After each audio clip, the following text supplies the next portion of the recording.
which it stands, one nation, under God, indivisible, with liberty and justice for all. First, I'll say welcome back to the boardroom.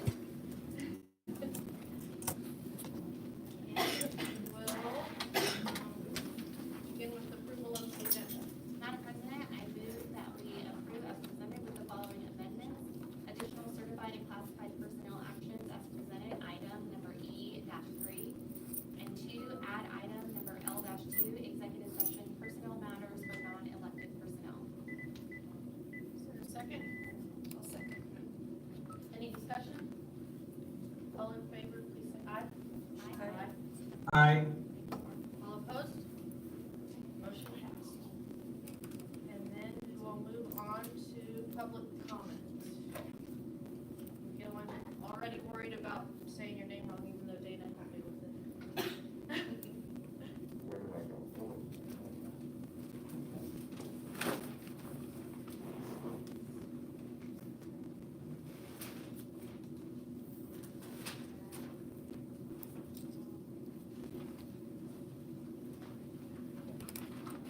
Well, Madam Chair, members of the board, with the recent resignations of our superintendent and assistant superintendent, the search for replacements will need to take place.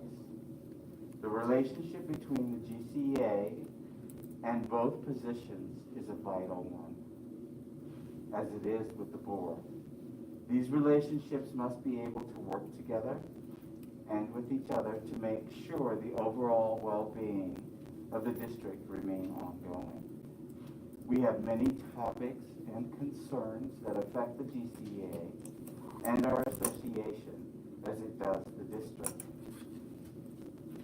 The association has always been able to work through these topics and concerns with the current administration. Because of the importance of this relationship, I would like to request that 1 to 2 active GCA members be a part of the Search and Screen Committee. I know this will be time sensitive and fast moving, so the association would like a quick response and 1 or 2 seats on the committee. Thank you for your time and consideration. With respect. Thank you. Thank you. That's the only public comment. So we're going to move on to recognitions. My turn? Yes, your turn. All right. Well, tonight we have 2 people who are joining us, so I'd like to ask Melissa Sable and Drew Tone to come forward, and we'll use this side of the room as that kind of change things up here a little bit. Oh, am I supposed to use that side? Yeah, I guess we'll use that side. Yeah, We're not on the camera. So- Celebrities and all. No. So about 5 years ago, Melissa and Drew came to me with an idea about raising funds for merit-based scholarships for Garden City High School students, and they had some really grand ideas. And the great thing about working with really amazing people is a lot of times they can take those grand ideas and put them into place. So through lots of hard work, Melissa and a number of helpers, and Drew along with that, created the Buffalo Living Legacy Fund that I believe for 5 years now, this will be the 6th year, right? 6 years, yeah. Yep, we'll be handing out scholarships to Garden City High School seniors. And they really did this with the idea that these scholarships should go to students who really embody the idea of what it really means to be a Buffalo. And they're not necessarily need-based, but they're really merit-based scholarships. And they have invested in some amazing young people through that process. They raised the funds for that. They used the Garden City Public Schools Foundation and the Western Kansas Community Foundation to house those funds. But if it weren't for the efforts of Melissa and her folks, this program would not exist. Along with that came about 3 years ago the idea for the Garden City High School Buffalo Athletics Hall of Fame. And this year at New Year's time, I think we inducted our 3rd class. Class number 2 is kind of tricky because of all the stuff going on with COVID. But again, another, I think, premier addition to what we're doing to recognize our amazing people that have come through Garden City High School. So that does not, that's not an option for current students or even recent graduates. I believe you have to be out of school 10 years. But it recognizes former athletes, former coaches, former teams that have really excelled during their time as Buffaloes. And again, without Drew's work on that and Melissa's work, that wouldn't have come to fruition either. So tonight we have Friend of Education certificates to recognize them, but this is just an amazing example of what happens in our community here in Garden City. So Melissa and Drew, thank you so much for all you do. Thanks for I think we want to do a picture. You guys want to come up here and get in a picture with us? Come on. Let's scoot up here a little bit so that lamp's not too bright. Got my right hand. Yeah, I'm scary. Everybody get friendly. Yeah. All right, here we go. Ready? 1, 2, 3. One more. 1, 2, 3. Thank you. Thank you. Thank you. Thank you, guys. Thanks. Thank you.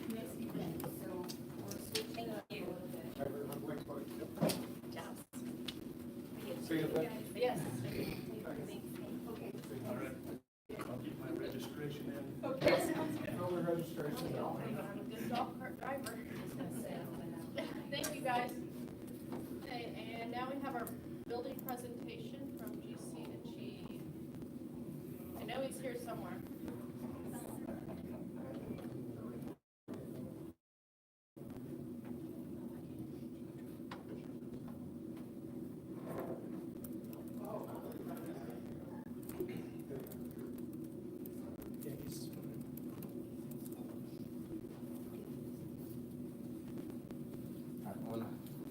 I did one of these in the fall, and I gave cups away, so we've got some new folks.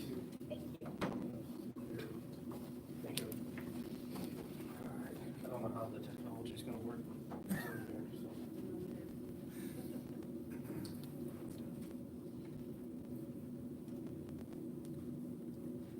Where do I put You it? have to unplug the mouse. Okay. Jason's a.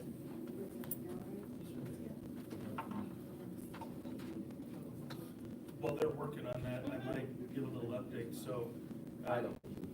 you see some new things in the boardroom, but unfortunately there was one piece that didn't work as it was supposed to. They had to send it off and get a replacement, and it happens to be, of course, the most important piece. So what we're doing is kind of piecing some of this together. It's nice to be home and be back here, but hopefully later this week we'll have the right, the good parts in it that we've actually trained. So this kind of thing will be a little smoother going forward, but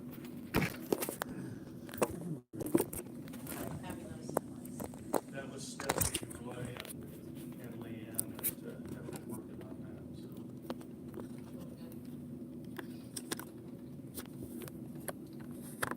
I guess I'll fill some more time here too. I am going to sneak out kind of in the middle of the meeting to go watch my senior on the homecoming court. So Dana's willingly said she'd take over. I just didn't want it to appear rude if I need to leave during a presentation or something like that. A little partial to being there for my senior, so thanks for understanding that.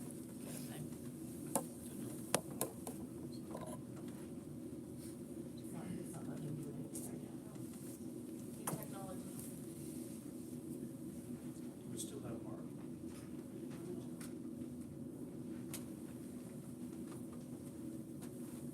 Are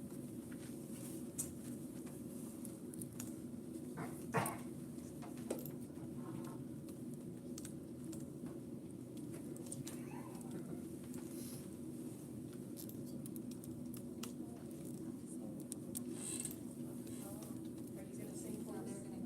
Oh, yeah. I thought you were volunteering, Dana.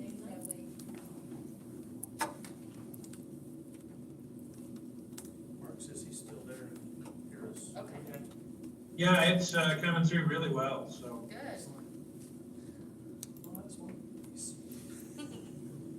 Mark, I was gonna tell you, you looked good on the screen too. Can't see you now, but when you were there. Well, it's kind of a terrible room for lighting, so I've been experimenting with a few things, so thank you.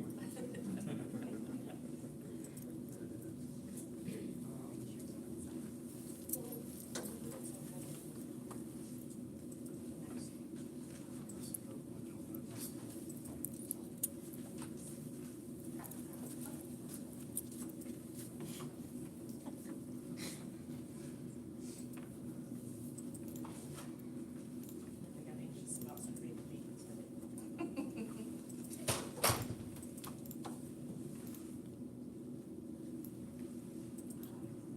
Well, you got rid of the original alert. So.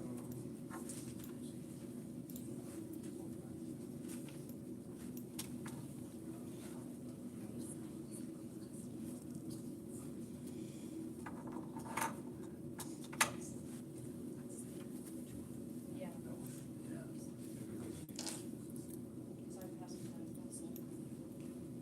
So you're saying it's not up still?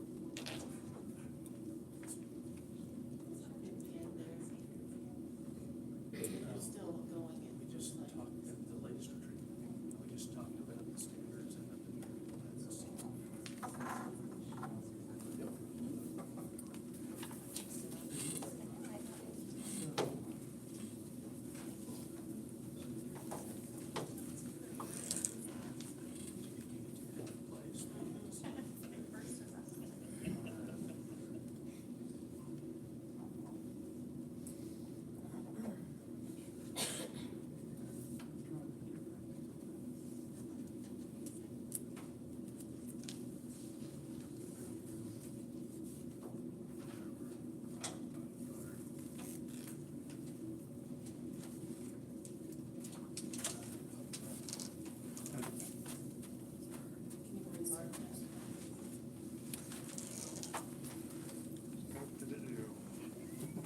There it is, I see it. Okay, yep.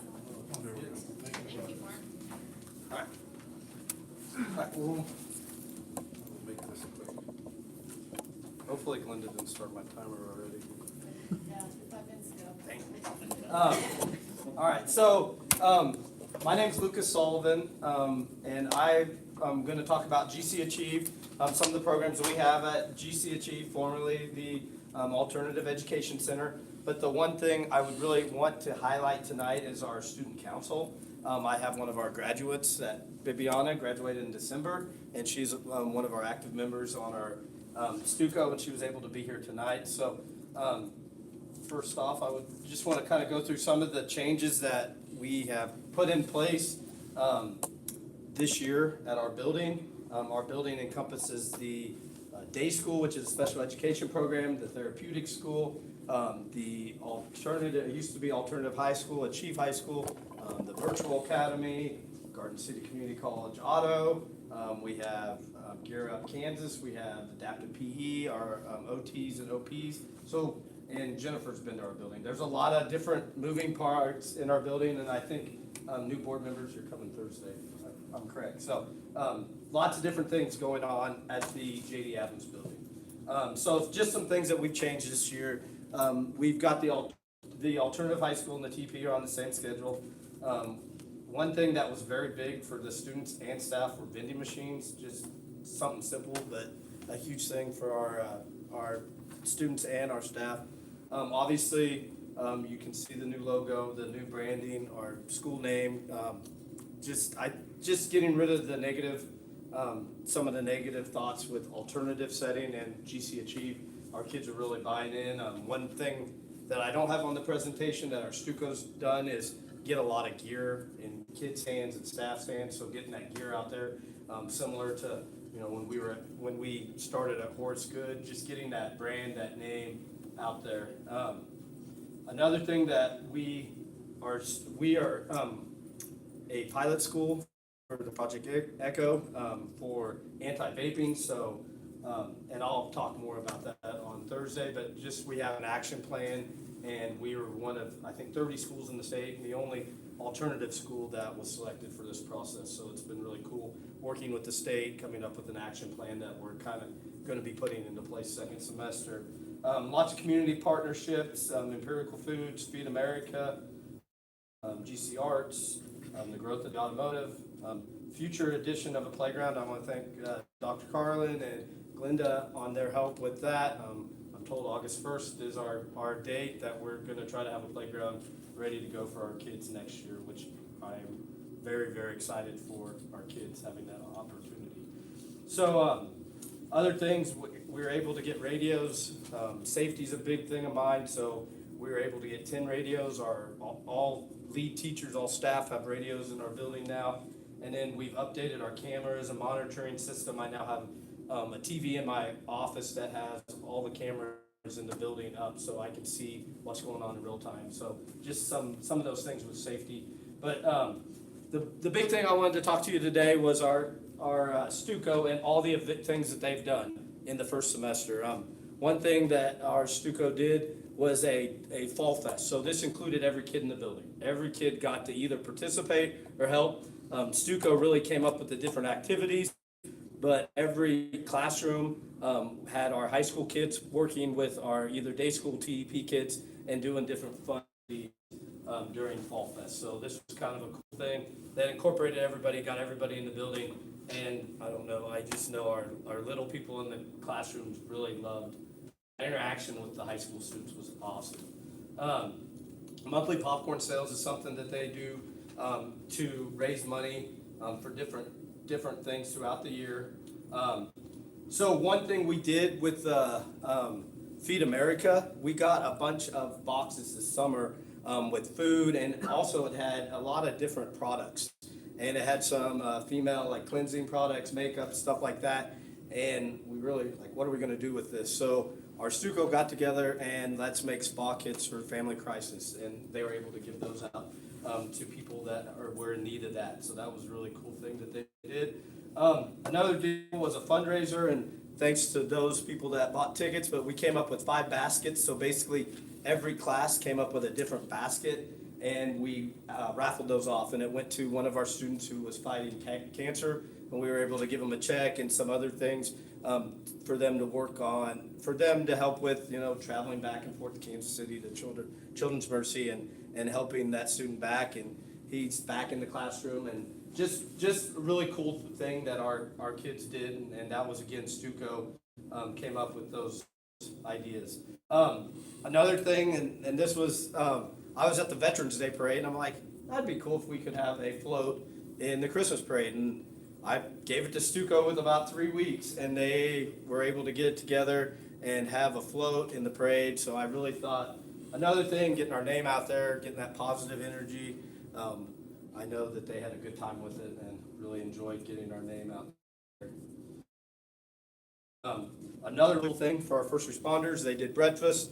We had firefighters, police, EMT in, and they cooked breakfast for our first responders. So again, trying to give back to the community, and then get our name out there. Just a lot of the firefighters that maybe went to Garden City High School, we didn't even know what JD Adams has or what's here now. So it was just a good opportunity, again, to give back to the community. Our Feed America, our pantry, we were able to give, and these boxes, every kid in our building got a box of food before Christmas break.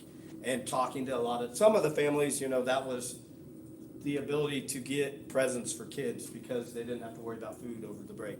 And so to give back to every kid in the building, and even our virtual academy kids that wanted boxes of food were able to get it. So all of our TEP students, all of our day school students, everybody at the high school and virtual academy were able to leave with a box of food before Christmas break. So just another really cool thing that we were able to do and again, this is our Stuco working hard. You can see all the different boxes of food and just getting that together. And then another fun thing, as we did at the end of the year, was a holiday door contest. But just, again, everybody's involved. We have, every class participated in this, and just something fun to bring the building together. And so our Stuco members, I just wanted to give a shout out to our Stuco members, Shayla, Manny, Bibiana, who's here, plans on going to Garden City Community College and then on to Fort Hays. Alexia, Jennifer, Danae, Tolando, Emily, Jacqueline, who also was a December graduate, Merrick, Desmond, and Kelton. And then this being Counselors Week, our school counselor, she's also the lead teacher at the Achieve High School, and also our Stuco sponsor, Christina Yonkman, does an amazing job getting all these activities arranged for them. So I don't know, was there a favorite activity that you had to be on that? Honestly, I think I would like to say it would be definitely the parade, just because it did give us opportunity to like step out of just that building. Like we got to put out the word and say, again, with the negativity of alternative, putting out the name of Achieve does give you like the idea of maybe this is something good for me, something that I do want. So that was definitely something that I really enjoyed to do. And even just if, again, something that was on short term, like notice, we got it together because we do have that, you know, that teamwork. We communicate, we talk about things, and it just makes everything so much easier for us to put these activities together. And I'm actually really thankful that we actually got to do these things, and I myself to be able to participate with them just again, because I did graduate in December, and I'm thankful to say that a lot of these ideas were part of my, like, I guess for me, and like just in general, the whole group. And it was very, very fun. It was a really great experience for everybody. So definitely enjoy that. That concludes our presentation. If there's any questions or anything for us, I appreciate the time. I just want to say thank you for putting in the extra time and effort and energy, because I really feel like that part of student success is student engagement. And so when you take the extra time to do those more relationship and bonding and those extra activities, and not only did it benefit you all, but the community as well. And just so everybody can kind of get how many of those boxes, can you tell us the number of students that you currently have? I believe there were around 120 boxes that went out. There's 150 students at the virtual, but there was just a small number at the virtual that took boxes. But I think 120 boxes went out total in the buildings. That's awesome. Well, it's really fun as a board member to see all the things. I know it had already kind of gained some momentum, and you're just like, continuing on with that, and snowballing it, making it even bigger. So thank you. Yeah, and it's the kids are the ones that they're amazing, and we've just given them rope and they ran with it. I mean, they are doing a great job with different activities, and the Stuco has been amazing. So. It was just really something that we wanted to do, just because the year before, due to COVID, we weren't really allowed to do a lot of these things, and it was something that, in our building being such a small building, you kind of crave, you want these things, like, again, with the bigger building at the high school, you want to feel a part of these situations, these things that we do. And I feel like one thing that we did is, like, make sure all of us were included to do it. That's why we did a lot with, like, our TEP kids and just, like, our smaller kids. We wanted to make them feel included as well, not just our side of the building. It was just something that we all really wanted to do, and it was something that actually came together. Just real quick too, because not everybody knows all the acronyms. Can you tell them what TEP is? Yes, sorry. Yeah, education is full of acronyms. It's the Therapeutic School, so basically we have a K-3 classroom that has 10 kids. We have a 4th, 5th, 6th grade classroom, which we call the Middle Littles. That's a brand new classroom we added at semester for 10 kids. Middle school, 7th and 8th, and then the high school. There's 10 kids, and those kids can come in referrals anywhere in the district through Compass, through counselors, through principals, or through parents. And it's just students basically that have social emotional issues, anxiety, whatever it might be, and then giving them the tools to go back to their home school and be successful there. And then the day school is also kind of part of that, but it's more of a special education setting with Lisa Jewell there. So. Just make a Yep. comment. Yep. I just wanted to thank you for your presentation, and thank you for your passion for your students, and I look forward to going to your building on Thursday. We look forward to having you. So Thank good. you. So, thank you guys. I appreciate it. And I want to thank you. I'm a little partial to the school because it's Teddy's favorite. So, but Mr. Solid, I don't know how you're going to watch those screens in your office, because when I'm there, you're always out of your office, and it's not just because things are stressful and teachers need you, but you're always interacting with the kids and popping in just to either be part of the lesson or tell them they're doing a good job or come see Teddy. I don't know, maybe that's why I get to see you, but I really appreciate that. And Christina, what she does with the Stuco and counselor. That's extra outside of all of her other responsibilities, so she's been an amazing leader, and I appreciate that you came tonight to share, because I see the skills that you and the other students have acquired by being on the speaking skills, the planning skills, and that's gonna continue into your education and help you to be very successful when you go on to college, so. Thank you. Be proud and take credit for all the planning you did, because Thank you. No, one more thing I would like to add is Mr. Sullivan did do a great job this year. Like, I did only get to enjoy it for one semester, but there was a lot of changes that were for the good. Like, there was a lot of things that were happening, and just like paying attention and being more active.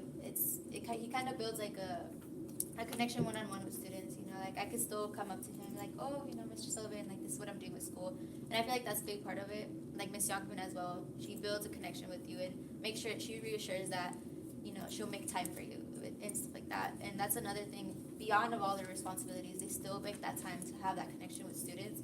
And I don't know, I feel like that just made a big change in our building. So that's one thing that I'd like to say. it's like one big family. Yeah, it is. It brought us a lot of us together. Like I said, we didn't get to do a lot of these things last year. So now that we actually have this communication, and even just to be, you know, clear and just be like, okay, you know, this is an idea, and for it to come alive and to see the progress that it's made. Like Stuco, we started off just like a maybe, and just to see how much it grew and just how much it's still growing, even though I'm not there. You know, it gives you like a sense of accomplishment that like you did make a difference, and that's how I feel. And like I said, you know, I am a graduate now, and I had told Mr. Sullivan and Ms. Youngman, if you ever need me, I will come around. Same reason I'm here, just because I'm very passionate about it. It was something, I was a really shy kid. I didn't like to socialize or anything, so it did bring me out of my comfort zone, and it did make me push my limits to be better. So that is one thing for sure. She doesn't know this yet, but we may be talking about a para position here shortly. No, thank you guys for your time. I appreciate it. Thank you. Yeah, how about Viviana? She's going to be an awesome graduate.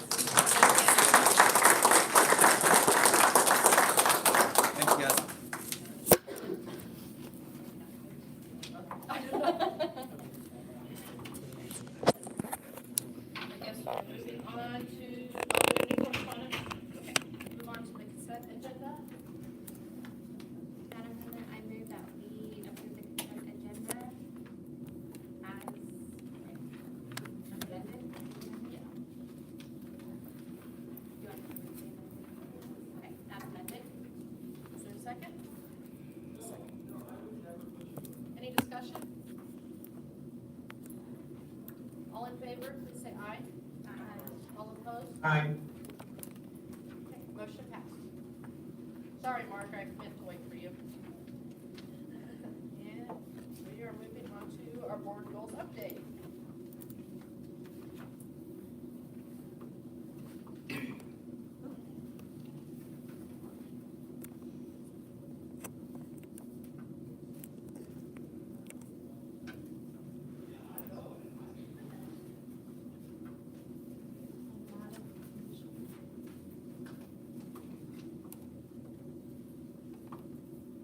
I accidentally unshared the screen, now I don't know how to reshare it with Mark. I'm not very good at filling the silence. Do you have anything else? I couldn't get to that spot. Yeah. I guess.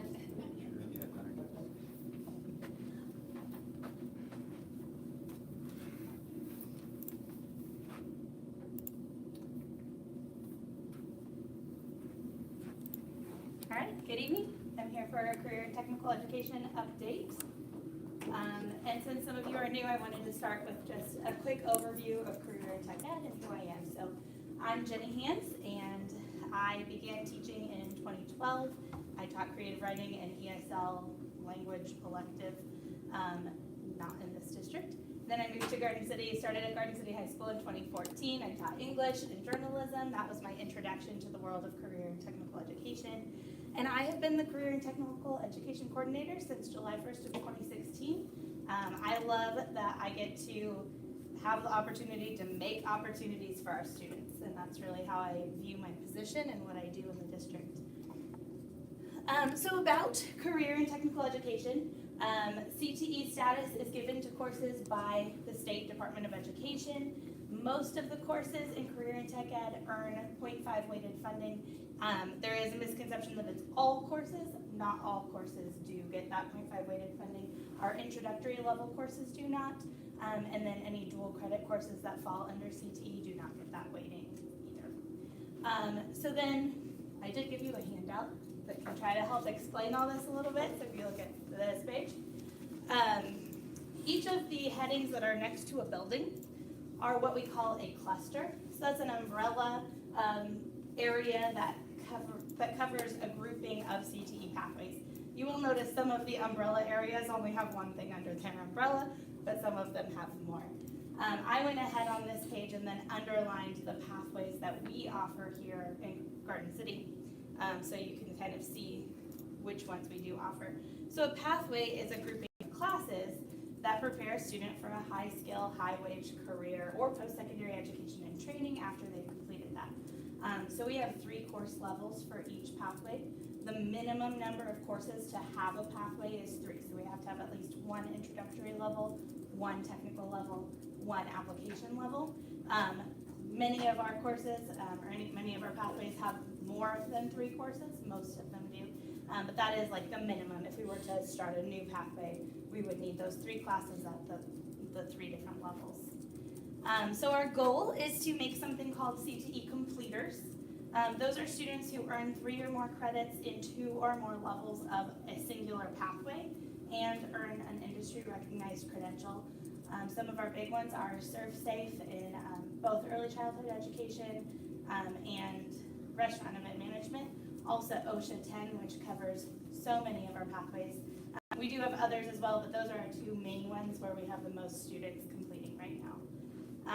We also have a term called Concentrators, and those are students who earn 2 or more credits in a pathway, but don't have that industry recognized credential. The state also appreciates when we get those. We get a little bump, not in funding or anything, just in like a thumbs up, good job. So we track our concentrators and completers. Everyone else is considered a participant if they've taken at least half a credit in career and technical education. Also, behind there, as we talk about the clusters and pathways we have here, which I underlined on that first page. But you can see this is from our updated enrollment guide that just went to the printer today. And these are the pathways and courses in each cluster that we offer here. And I did go ahead and type them out, but I don't see much need to actually read them to you. So here they are. They're pretty. They look great on there. So those are the things that we do for the state of Kansas, or under the state of Kansas's umbrella of what career and technical education is. Sometimes in CTE, we do what's best for kids, even if it doesn't fall under that umbrella. We're trying to make sure that we have all of the opportunities that a student needs, and sometimes just the framework that would be ideal doesn't exist, so we just make our own. We're still like approved and everything. We're just doing our own thing. So here's some of our doing our own things that we do. One of them is work-based learning. Through career and technical education, work-based learning is very important. It's just the way that it's structured right now at the state level is very difficult to do. They want one specific teacher for each individual work-based learning that would fall under each individual pathway. And that is just too much staff to dedicate in that time. And so what we did is we created a work-based learning class that can be for any student, regardless of what pathway they're in, or what job area it is. And so we do still have some CTE programs that we offered before, some CTE work-based learning opportunities. So this year we have 43 students between first and second semester that fit in those CTE course numbers, and we're still putting those students in those if it fits in a CTE course number. If it doesn't, though, this opportunity did not exist prior to this year, and now we have 66 students who are in a non-CTE work-based learning experience. To me, that is career and technical education. They are at work, they are learning job skills. So we have 109 students total doing work-based learning this year, which is an amazing increase over what we've had in the past because we've been limited by following the pathway-specific guidelines. So that's exciting.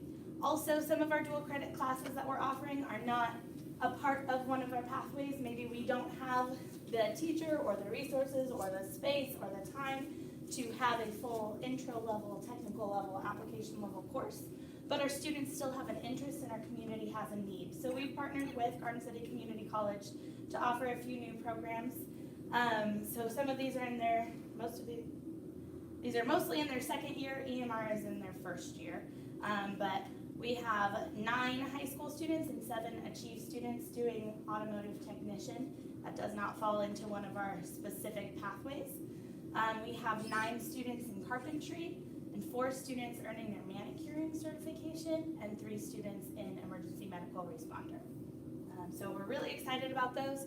We did not add any new classes this year. We thought we've added quite a few. We need to make sure they're going well, so we're focused on just making sure that those are successful before we continue on adding more things. So a big topic in career and technical education is Perkins Funding. And so I have spent quite a few hours in the past few weeks working on what's called our Local Comprehensive Needs Assessment for Perkins 5, or we just call it the LCNA. Again, education, acronyms. No one wants to say Local Comprehensive Needs Assessment more times than they have to. So this is a new requirement under Perkins 5, and this is just our 3rd year working under Perkins 5. And it is completed for a region every 2 years. So we did it 2 years ago. We completed it today at 2:30 p.m. So I'm excited to tell you that it is submitted. It is dual responsibility shared between Garden City Community College and our regional secondary schools. I am one of the regional co-chairs, along with Chuck Pfeiffer, who's the Dean of Technical Education at the college. I'm super happy to be a part of it. It is a voluntold position, but I enjoy it. I think it's great. It is hard work. So what it is an in-depth analysis of all of our CTE strengths and gaps in our whole region, which I'll skip a couple down. Our region is Cimarron, Ensign, Greeley County, Lakin, Deerfield, Holcomb, Scott City, Leota, Ingalls, Dighton, Syracuse, and Garden City. So when we analyze all of the stuff, we're looking at a labor market analysis that comes from the Kansas Department of Labor. We're looking at our student performance analysis of all students in the region, and we're looking at the CTE programs that are available to all students in our region. Why this is important, other than making sure that we are getting our students prepared for careers that are in our region, is that our Perkins $5 can only be spent on items that are addressed in the local comprehensive needs assessment. So we are very careful to make sure that we don't miss anything, and we need to be thinking 2 years ahead of things we might want to be doing, because we need to make sure it's in our needs assessment. So here's just a quick overview of some things we've done and found as we've worked on this comprehensive needs assessment. One of the things we do with the labor market analysis is look at that data that the Kansas Department of Labor gave to us. We do have some concerns on validity in some of these areas, and I will just recognize that. And if you looked at the full document, which I can send you, it is 51 pages, super fun to read. In that, we addressed, if there was something we felt that was not correct, we addressed that, but still wrote to the numbers they gave us. So it wouldn't be surprising to hear that we have 6,000 annual openings in food products and processing systems. That is our highest need in our community. That is not surprising. Second is commercial drivers. Third, travel and tourism, emergency and fire management, accounting and networking systems. So then we do not offer these programs currently. We need to talk about why we don't offer them. That's in our local needs assessment. Food products and processing systems, what KSDE has aligned as that pathway is not what our local industry needs. And so until those are aligned, we don't see the value in offering a food products and processing systems. It's more about growing food and not about processing food. And so that is something that we hope to get changed, but at the moment it's not, and it's not worth our Then next is commercial drivers, and I'm actually going to talk about that in a minute. Travel and tourism, if you actually get into the data, it's really talking about positions that don't require anything more than a high school diploma. So we don't really see the point in putting in a pathway. You know, we all know how to make our bed. You can pretty easily translate that without having to take classes at high school level. We do offer some accounting classes, it's just not a particular program. So we have good reasons for everything, and you're welcome to ask me for a copy of that if you'd like to read it. So then another category is pathways that we offer, but we still are not making enough students, enough completers and concentrators in that area. And that's most of them: comprehensive agriculture, power structural, teaching training. We all know that we need more teachers, it's not a surprise. Everything over there. Then there is the pathways that are offered, but we are making too many concentrators and completers. This is where our committee again had some disagreements with what the data said, and we wrote to that. So we have biomedical, graphic design, fashion apparel and interior design, web and digital communications, and engineering and applied mathematics. And most of these, our regional data said that we do not need, for example, graphic designers. We don't have a need for that. However, we argue that most businesses in our community need some experience in graphic design. You might not be hiring someone with only graphic design as their job, but they're going to be doing some amount of marketing, some amount of graphic design is becoming more and more a part of everyone's job. And so that training is still valuable and important. And we've made that almost the same argument with all 5 of those areas. And the other argument is that we have students going outside of our region and being successful, so we would not want to cancel a program that's causing a student to have success. We also analyzed our student performance, and here for just a quick part of this presentation, I'm deviating from our local needs assessment to just talk about Garden City for 2 reasons. The first is that the data they gave us is skewed. 2 out of the 11 districts reported 0 in all categories and really skewed our average. 4 out of the 11 districts reported 0 in 1 or more categories. So that made this part very challenging to write. My second reason is I think you only probably care about Garden City's data. So I'm just giving you that. So as you can see, we have 7 areas that we track, and we've tracked for years in career and technical education. And we are, all of the ones that are teal there, we are exceeding or meeting the state goal.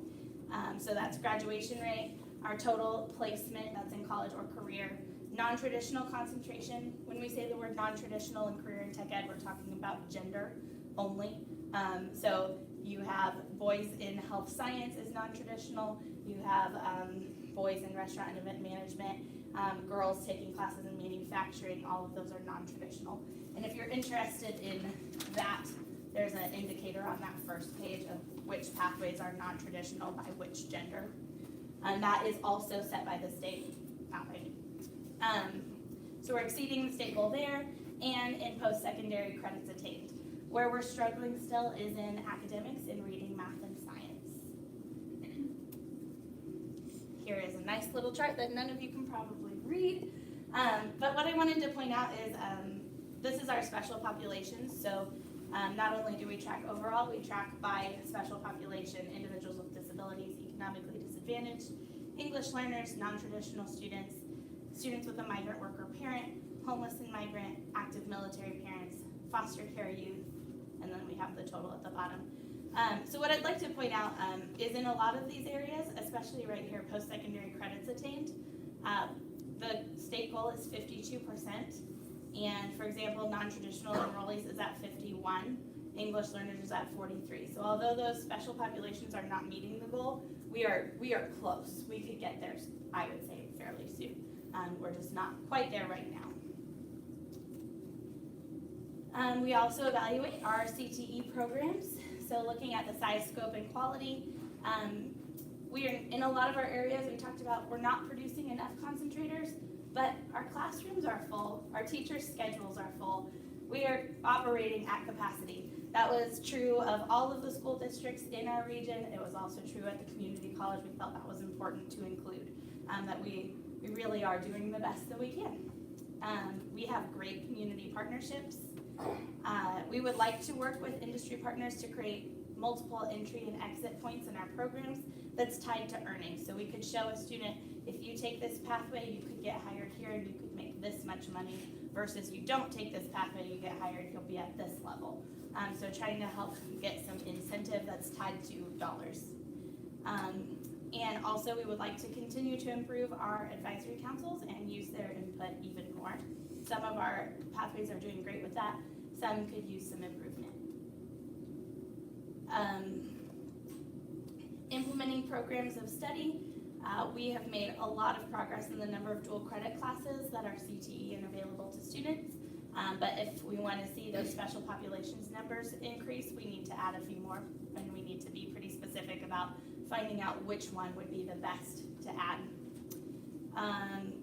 We are doing a good job with career exploration programs, but feel that it needs to expand to younger students in our region. And we would like to petition KSDE to include more credentials on their approved list. They have a list of credentials that makes a student successful, and if it's not on that list, it just doesn't count. And we feel that there are many that should count. So we would like to learn more about how we petition to change their list. It's called the Kpac Report. It's available on their website. And we'd just like to find out how we could add certain credentials. Do you have an example of that? Like, what would be an example that you think needs to be added? There is, for example, I cannot think of what it's called. There is a graphic design certification that's at more of a high school level, and KSDE is only approving if they get the Adobe certification, which is extremely challenging.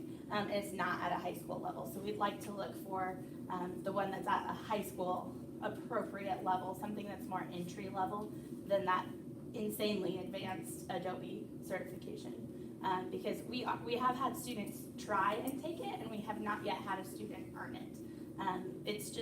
It's not at an appropriate level.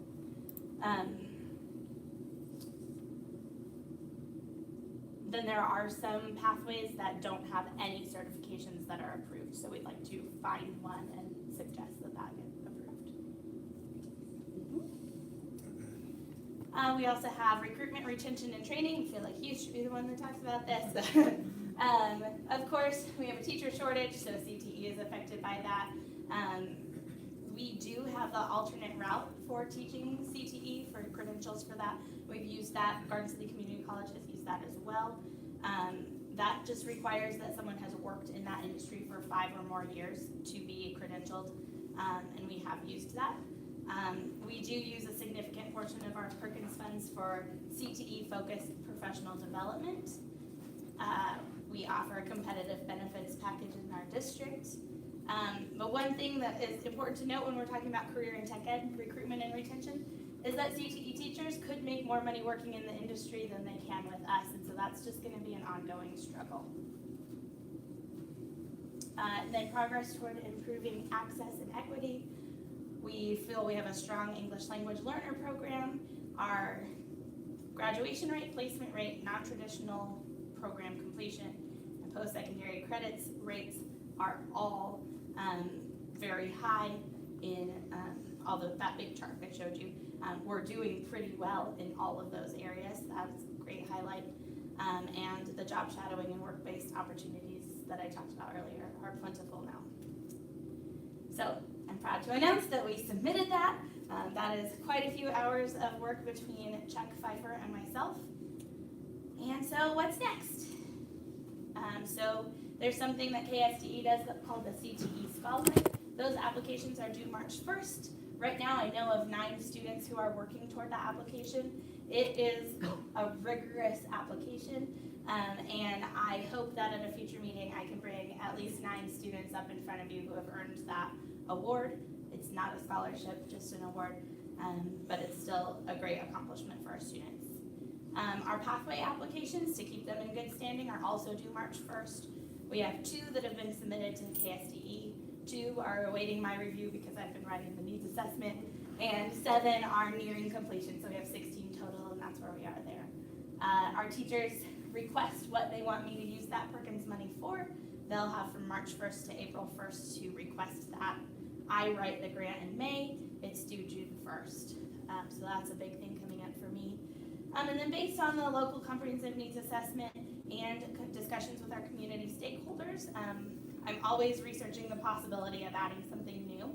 So right now, what has piqued my interest is a CDL program. This is not an announcement, not even close to an announcement, but I am very interested in seeing if that is a possibility for our district. We would be the only high school in the state of Kansas that is doing that if we did that. Also, I had a community request to look at an insurance agent certification, and they have, the insurance industry has this like laid out and ready for us. So just need to look at whether or not that's something that would fit into our schedule and our day. And so that's something else that's just on the horizon. And finally, we are planning a new event at the high school this year called Decision Day. So not only students going on to post-secondary education, but also students going on to a career and having a day where they celebrate that decision. And we'd like to pair that with a job fair that comes at a very strategic time right before that date. So that's something that we have in mind and are hoping to get done at the end of April or beginning of May. So, what questions and comments do you have for me about CTE? I have a question about the CDL program. Is there an age limit on what age you can have a CDL, and then does Garden City Community College have a CDL program? Garden City Community College does not have a CDL program, and they have no interest in ever having one. So, I have been given the blessing by Chuck Pfeiffer, the Dean of Technical Education, to move forward. He has no interest. We would not be at all stepping on their toes. If I know not everyone really pays attention to like the news of the world of CDL, but actually today new requirements go into place, and any new driver getting their CDL has to go through what's called an entry-level driving certificate training program, and so that's what we would be looking at offering. We had not pursued this in the past because you had to be 21 to cross state lines, and our industry, we're so close to Colorado and Oklahoma and Texas that they're driving across state lines, and they're not hireable until they're 21. With the entry-level driving change, once they've gone through that program and have their CDL, 18-year-olds are approved to go across straight state lines. They can drive curves. So that is why I am now interested. I've been interested for years, but it hasn't been a feasible opportunity. With that change in the state law, I'm seeing, you know what, there might be an opportunity. Again, not an announcement. I'm not sure that we can do it. It's just something that I'm looking into. I think the CDL program would be great. I know the College of Dodge has a program. Yeah, we have, I mean, it's our second highest need in the region. So I think we definitely have the data to support the beginning of that, the implementation of that. So I think it's going to come down to our community partnerships. Some of the things I'm thinking about is how, you know, if we have a community partner that could loan us a semi and a driver, because the students need a certain number of hours of sitting next to a driver and then driving with a driver. We actually do have a teacher who is certified to teach already and is interested in it. So that's about as far as I've made it there in my research, but it's coming up. I hope or not. Can we structure that where they have to work at least 3 years as a school bus driver? Yeah, so we're definitely going to work with Charlie there. I haven't talked to him yet, been working on the needs assessment, but yeah, that would definitely be a part of it. Maybe not the requirement, but we would make sure that they are certified to drive a school bus. Any other questions or comments? Well, Jenny, I always really appreciate your presentations. It's always just fascinating, all the things that you do, and I appreciate the collaboration and all the effort that you put into what seems very big. So thank you. Thank you. Thank you for letting me speed talk. I went over my time, but I tried to get through it all. I think this is great. I think this is really good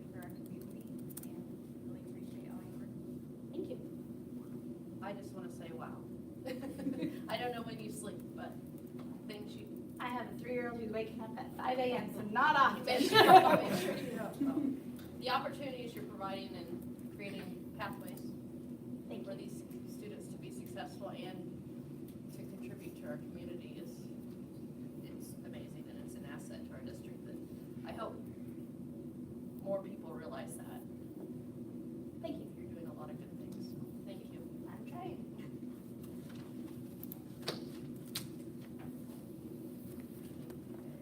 Our next board goals update.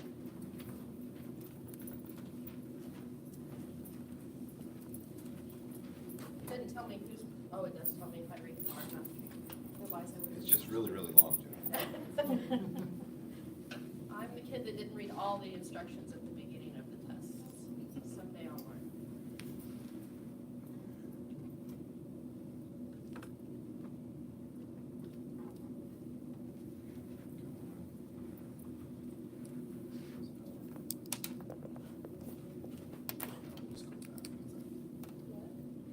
Oh, there it is, okay. No, No, that's kind of stuff. I gotta stop sharing, that's the problem. I didn't realize that Jen was still up.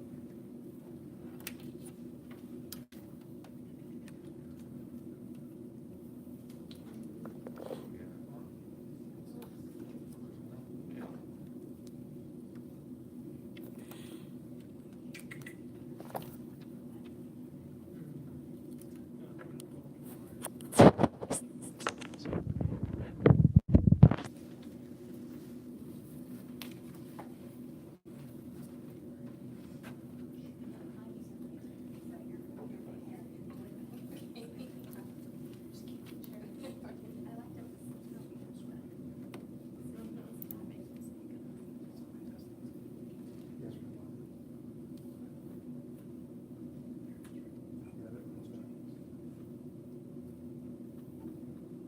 Let's try again. Okay, can you still?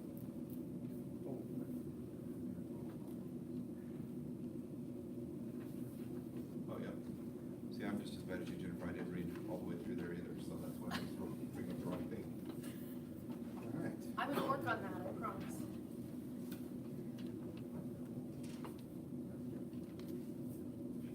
Maybe after my agenda's on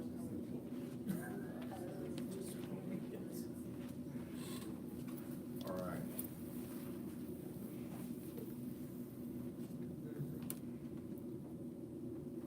There we go. Mr. Root, can you see the presentation? Yes, I can. Thank you. Okay, I want to introduce Diane Elliott. Diane is our SEL facilitator for the district. It's a new position that we created with some of our ESSERS funds. And so Diane's job is primarily anything social and emotional related, whether that's related to students, parents, staff. And so part of that is to look at the data and kind of go over some things. And so she's going to go over the communities that care data with you all and kind of highlight. I think you all got a copy of the whole survey, and so we kind of just have some highlights that we're going to go over and then take any questions that you have after that. So you're up, Ms. Elliott. You want me to run this, or do you want to come over here? Okay, wherever you're comfortable. Thank you. Thank you for having me tonight. And so the Kansas Communities That Care survey data is a survey that is given statewide to students in grades 6, 8, 10, and 12. And it compares our results to those of the statewide average. We can also identify trends over the past few years through this survey. Some of the quick notes, we saw alcohol, marijuana, opioid use trending downward. Sadness and suicidal ideation is trending upward. And bullying is down, except for cyberbullying. We can also see how these results compare to statewide averages. Like I say, we're doing pretty well in several of those areas. Board goals, 3.3 and 3.4, those are related to making sure we have data that we can then respond to. So risk factors, these are areas that we want to try to work with mitigation and education. We want to have a decreasing trend, and you'll see on the final column there that most of them are decreasing. We have a few that are increasing. You can see that the local scores are in the first column and the Kansas scores are in the second. And I'll talk about a couple of the areas here shortly. Alcohol use in the past 30 days, if you look at the chart, the overall trend is down. The only grade level that went up was 6th grade from last year. So, but it's still down from 2018-19. So that's what we're seeing with alcohol use. Marijuana use in the last 30 days is also down. 2018-19 again was a peak year in the last few years. Bullying data, mostly we are below the state averages. There are a couple areas that are a little bit higher, so that is good news. And cyberbullying, though, is an area where we saw an increase.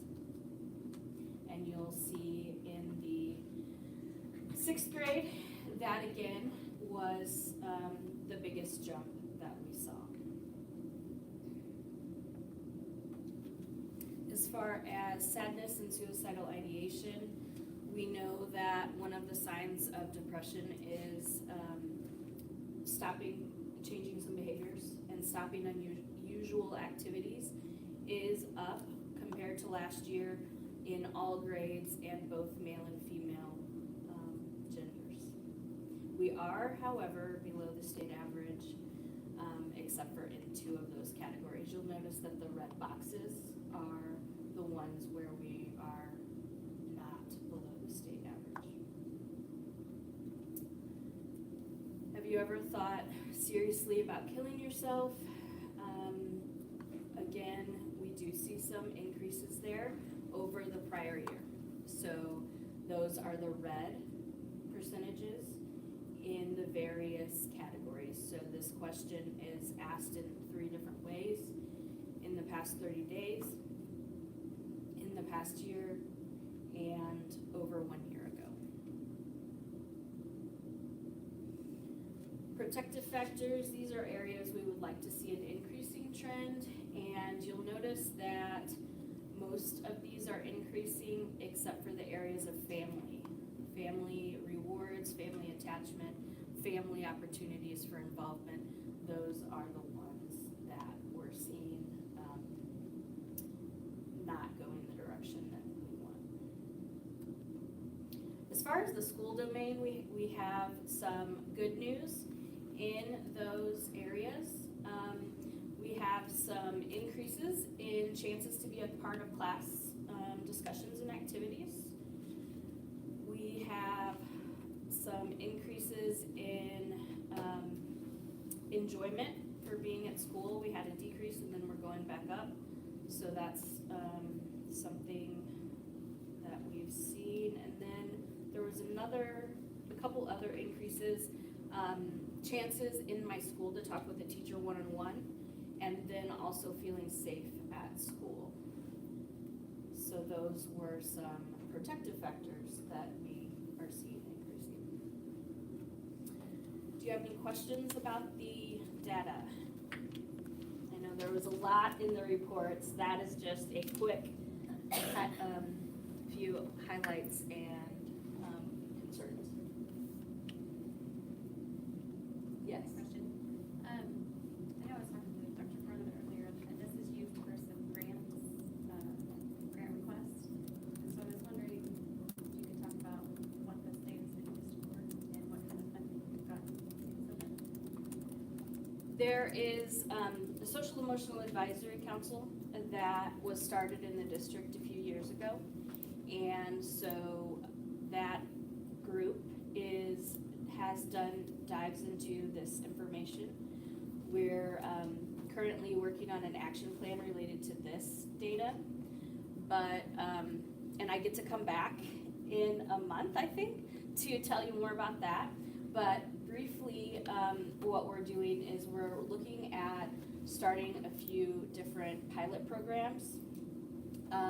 One is Signs of Suicide Prevention Program in the middle schools next year. And another is Teen Mental Health First Aid, and that's through a grant with the Kansas Department of Aging and Disability Services for GC Achieve students. And that's for increasing mental health literacy and understanding signs and symptoms of mental health challenges and how to talk to friends about them and bring concerns to family. We're also looking at some other things as well as far as informational campaigns for family about how to talk to students about several issues such as vaping or suicide and things like that. So there's some other things as well, but. Can I jump in? Yes, please, go ahead. So some of the programs that grants that we've got would be Lucas's anti-vaping campaign project Echo requires data that we have to be able to submit. So that was one of them. Keeson requires us to report on our local social emotional standards. So that isn't a grant, but it's accreditation. So it's pretty big in my world, so it may not be a grant. We have used it with grants with Livewell to get curriculum for our health classes and for our elementary classes with bringing the officers and do drug and alcohol awareness and family values and some other things like that. So those would help with those grants as well. The Stop It app that our kids can report whether they're being bullied or, I mean, it's just a way that they can anonymously say, I need help. We had to use data from this to get that grant as well. And we've also had things that we've done for, like last year, we did the mental health first aid for, Administrators. yeah, but I don't remember how many. I want to say 31. 35 administrators went through the training last year. And we've repeated that a couple of times. And then Diane just did mental health first aid for youth. Adults assisting youth. Thank you. Adults assisting youth, so that we can recognize. The original one was for like administrators, if they recognize that, and staff or parents. This one is to address the needs of our kiddos, and so we're starting to get that out there too. And those are all grants that we're able to do based on the data. And Livewell-Finney County has been really good to us, and they've come up with a lot of grants, so they've been really good to us.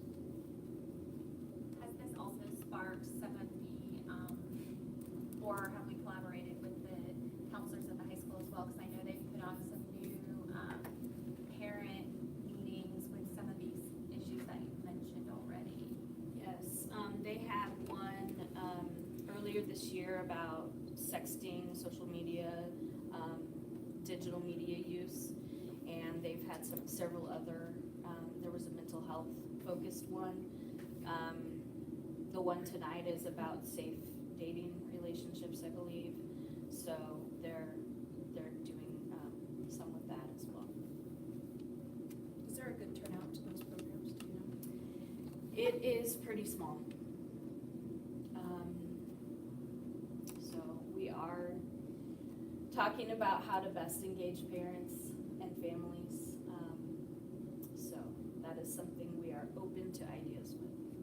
I have attended one and wanted to attend more, and they aren't well attended, and it's a travesty, honestly, because there's great information provided, and I really believe, like, parents have to unite.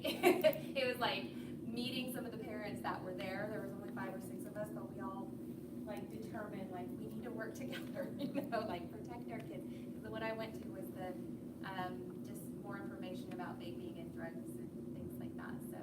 But I'm thrilled that they are being given, and like you say, you just have to keep trying, and I think it's new, so it takes some time to kind of get the word out to parents too. So I'm one of your advertisers. Absolutely.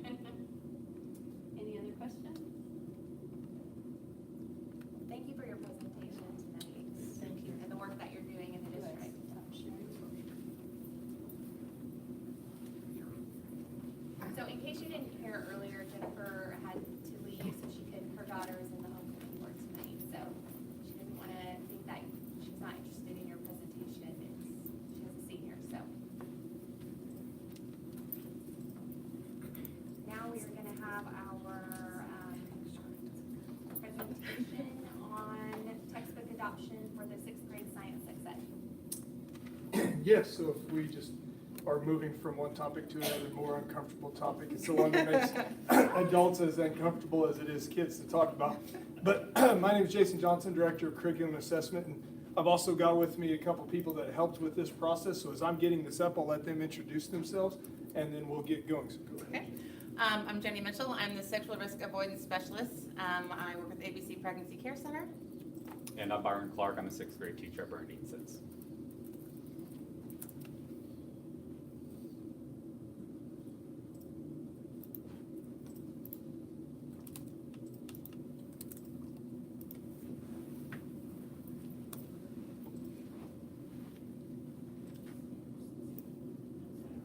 There we go. Okay. So as we got started with this process, we just have to give a little bit of the background information so you know kind of why we are back to looking at sexual risk avoidance curriculum. Then we'll talk about the process that the teachers went through. This was very heavily derived from the teachers. And then talk about the relationship that we built with ABC Pregnancy to also get to this point. So as prior to COVID, sexual reproduction, the unit within science in our curriculum map got moved from 8th grade to 7th grade. Then we had a COVID year, which we didn't get to teach it because it was supposed to be taught after spring break. So we come back to last year, and the decision had been made at that point, we were going to move it from 7th to 6th, but our 8th graders and our 7th graders didn't have it yet. So last year, in the spring of 21, 8th grade, 7th grade, and 6th grade all had the sexual reproduction unit done during their science course to make sure everyone got that, because that's part of our state standards is to teach sexual reproduction. As we were looking as it moved down to 6th grade, our 6th grade teachers really kind of communicated with us that there was some issues with the developmental appropriateness of the curriculum that was being used in 6th grade. And so that started a conversation. And that conversation led to ABC Pregnancy was also reaching out because they are added Jenny Mitchell as their education consultant within the organization to help give opportunities to local school districts that have the needs for bringing in outside people to help them with their sexual reproduction unit. And so in August of this year, I met with Erica. So Erica Boone, the executive director with ABC, was here. Met with her about what those potential options were. And at that point in time, they had just hired Jenny as the education consultant, and she went to some training on different curriculums in the area of the B. She's also partnered with multiple other districts currently. Deerfield, I believe, for sure, right? You've done? And Yes, we worked with the chief too. With Garden City Chief The already. high school, yes. And we've had partnerships with ABC Pregnancy in the past where they would come in sometimes and just do one topic. But this time we're really partnering with them as a partnership. They're not going to come in and do the teaching of the lessons. They're going to come in and partner with our teachers in delivering of the topics and the lessons that we're going to be looking at. So then as I said, I met with them, and then they came down and looked at 3 different curriculums that they had decided, ABC had decided were probably the top 3 in terms of sexual risk avoidance based on connecting with our state standards. And so we really laid out a map saying, here's our state standards, here are the things that we have to teach, which one fits the best. And so the 3 of us, Erica, Jenny, and I worked together on deciding which did we feel like fit the best. And we really came down to real essentials, but that wasn't the end point or the starting point. So then at that point in time, we turned it over to the 6th grade teacher. So I'm going to let Mr. Clark discuss what we did with the teachers. So in one of our in-services in October of 21, we had a collaboration of all the 6th grade science teachers across the district, and ABC Pregnancy came and they presented real essentials. And overall, as 6th grade science teachers, we all really appreciated it. We think it covers all the bases because it also focuses on just healthy relationships in general. And I know that I think some of that SEL data kind of shows just working on healthy relationships across the board would be great. So we reviewed the documents, the scope and sequence of the curriculum, and I think Jenny has those if you want to see them printed out. and the standards that they teach. Then by consensus, we as the 6th grade science teachers, we recommended that it be taken to the Curriculum Council. And in December 2021, ABC Pregnancy Center and the curriculum director presented the curriculum to the council for the option of adoption. And then in January of this year, the Curriculum Council did approve the Real Essentials curriculum for adoption to be voted on by the Board of Education this month. So. Okay, I do have, this is how Real Essentials aligns with state standards, if you would like to look at that list too, if you haven't seen it. Yes, so Real Essentials, it's was developed by a nurse in Denver, actually. It's all medically based, research based. It's not a values-based program. It covers everything from grade school. The program we're looking at now for our 6th graders goes from 5th to 8th grade. There is a high school curriculum for 9th through 12th grade. They make curriculums for first responders, for military spouses, for businesses, to all with the idea of building better relationships, crosses over into more success in every area of our lives. So up here we have the topics covered, and each week that they get covered. So kind of again going off of what we did was we based all the lessons. There are 170 lessons total within Real Essentials, this curriculum. And we went off of what the state standards are for Kansas for 6th through 8th grade. We looked at what those standards were and how can we meet those standards with this curriculum. Some of them we had to pull from the high school curriculum because they weren't included in the grade school curriculum. Those are more of your STD lessons and pregnancy and those kinds of things. But all of them kind of taper down, knowing the audience that we're teaching to, knowing that we're not teaching to high schoolers, we're teaching to 6th graders. And so nothing in a age inappropriate, the curriculum will fit the culture, the standards kind of where we are. And so really it does we focus a lot on building relationships, being able to recognize what makes a good friend, what makes a bad friend. Knowing how to communicate effectively, knowing how to communicate with adults, knowing how to communicate with your peers and your friends, kind of recognizing the signs of when dangerous situations happen, not just between, like in dating relationships, but also your friends. Because one thing I like to talk to kids about, I always ask them when I go in, how many of you in here have a relationship? And a lot of 6th graders are like, I don't have a relationship, I'm 10. But the reality is we all have relationships. We have parents, we have friends, we have grandparents, we have, we all have relationships with people. And those need to be healthy relationships, which is what we focus on. We focus on having healthy relationships versus having unhealthy relationships, which is something that every person, even children, have the right to have access to, is learning how to have those healthy relationships. It's focused on making sure that every child is included. It's trauma informed. So when we say that, I don't go into the classroom and take the place of a teacher. I go into the classroom with the teacher, because the reality is the teacher's with those students every single day. They have a better relationship. Children can get trauma triggered by things that we may not even think of. And so the idea is that a teacher is there and they will see when a student might get uncomfortable beyond just the regular, hey, we're talking about sex, uncomfortable, it's me. And they might recognize it or I might not. So that is why it's important to have the teachers in the classroom, because we don't want kids hurt. We want kids to be comfortable. And if they feel hurt, if they feel like they've been traumatized by something, then there is an adult, a safe adult there who they know and they have a relationship with that they can go to. And so that's what we mean by trauma informed. It's inclusive in that the language does not exclude anybody. Nobody should be excluded from having these tools. And also knowing that not every student has a parent in their home. All the language is about a parent or a trusted adult, because for some kids that trusted adult isn't going to be a parent. So we need to, that's the reality of the life that we live in now. And so it's all written with a very, try to be safe, try to be what's healthy, what's unhealthy, not what's good and bad, what's healthy and what's unhealthy. And the things that are taught here are, they put you on the success sequence, which is used a lot in high school, which is You are 97% more likely to stay out of poverty if you graduate high school, you get some kind of post-secondary education training, get a full-time job, and get married before having children. So that's what the success sequence is, and that is what's stressed in this curriculum, is setting kids on the success sequence. So waiting to have a sexual experience until you're in a long-term committed relationship. So that's what we teach them in this curriculum. Okay. Yes, sample lesson up here. So this would be the toxic friends.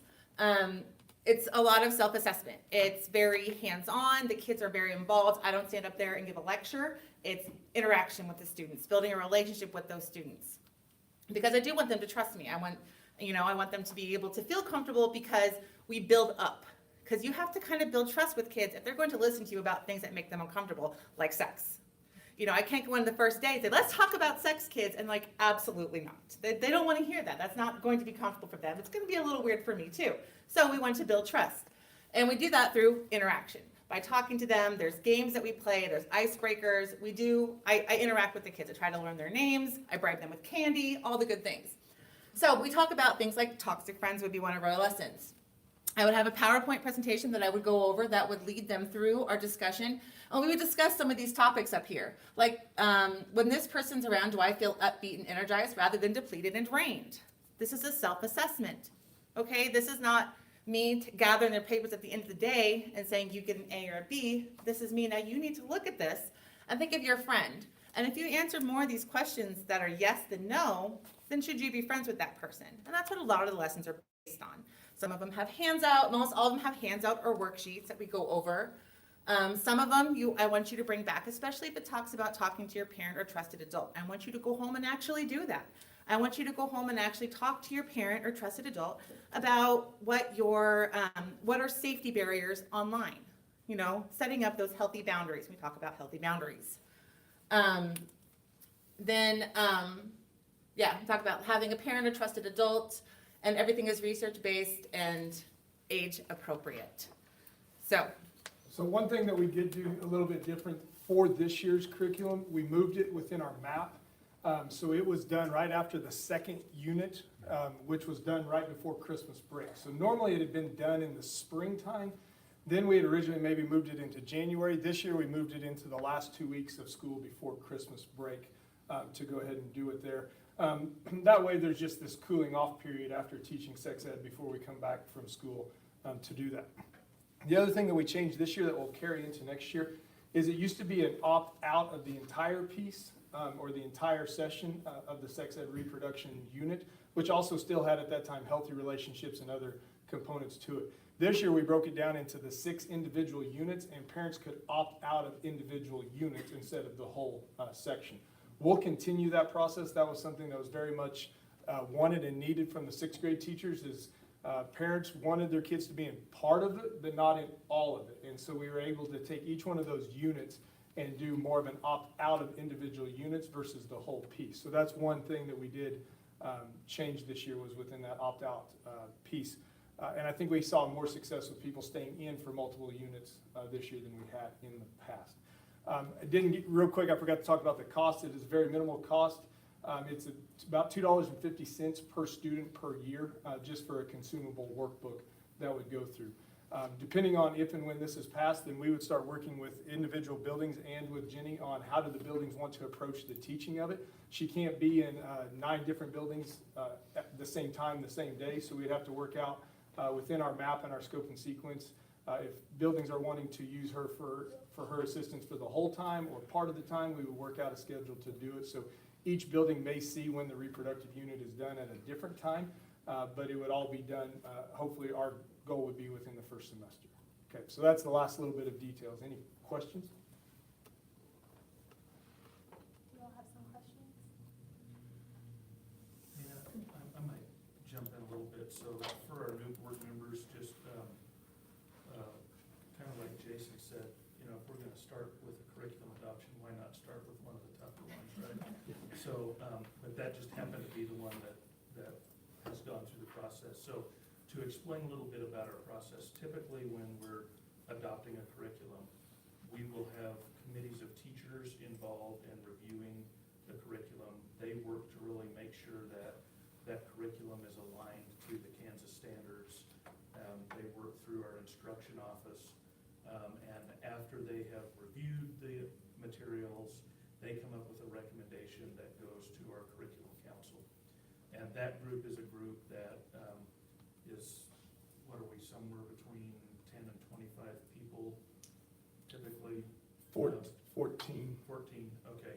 So a good cross-section of teachers from various areas, some administrators, and they give us, they're our leaders basically in terms of curriculum. So then they exercise kind of a level of vetting at that level. If it passes there, then it becomes a recommendation to the board. So there is a process that this and any curriculum that we would bring to you has gone through that starts with a lot of input from our teachers. Tonight, we're not asking you to make a decision, but we've presented information, and the idea would be at the next meeting, at our next regular meeting, we would ask you to approve this curriculum to move forward. That would be the normal process. Now, in the meantime, you may have more questions, which we can, if you get those to me, then we'll have answers for you at the next meeting. If we have too many questions or still have questions, then we could go beyond that next meeting.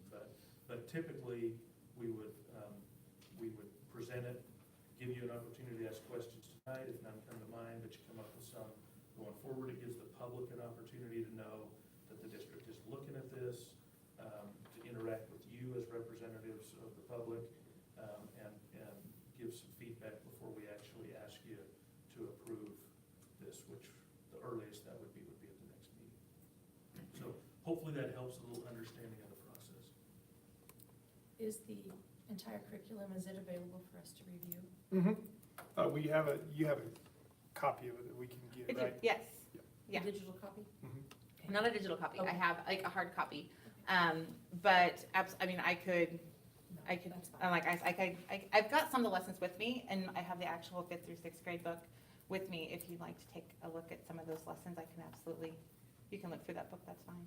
But This is a little bit unique in that I feel like, have we looked at our community statistical data in terms of what are we seeing in terms of trends, teen pregnancy, STIs, STDs, or grade-wise? Because, you know, we always hear as parents that kids are being exposed or experimenting so much earlier these days, and I just wonder how much of that, you know, how that relates to our community.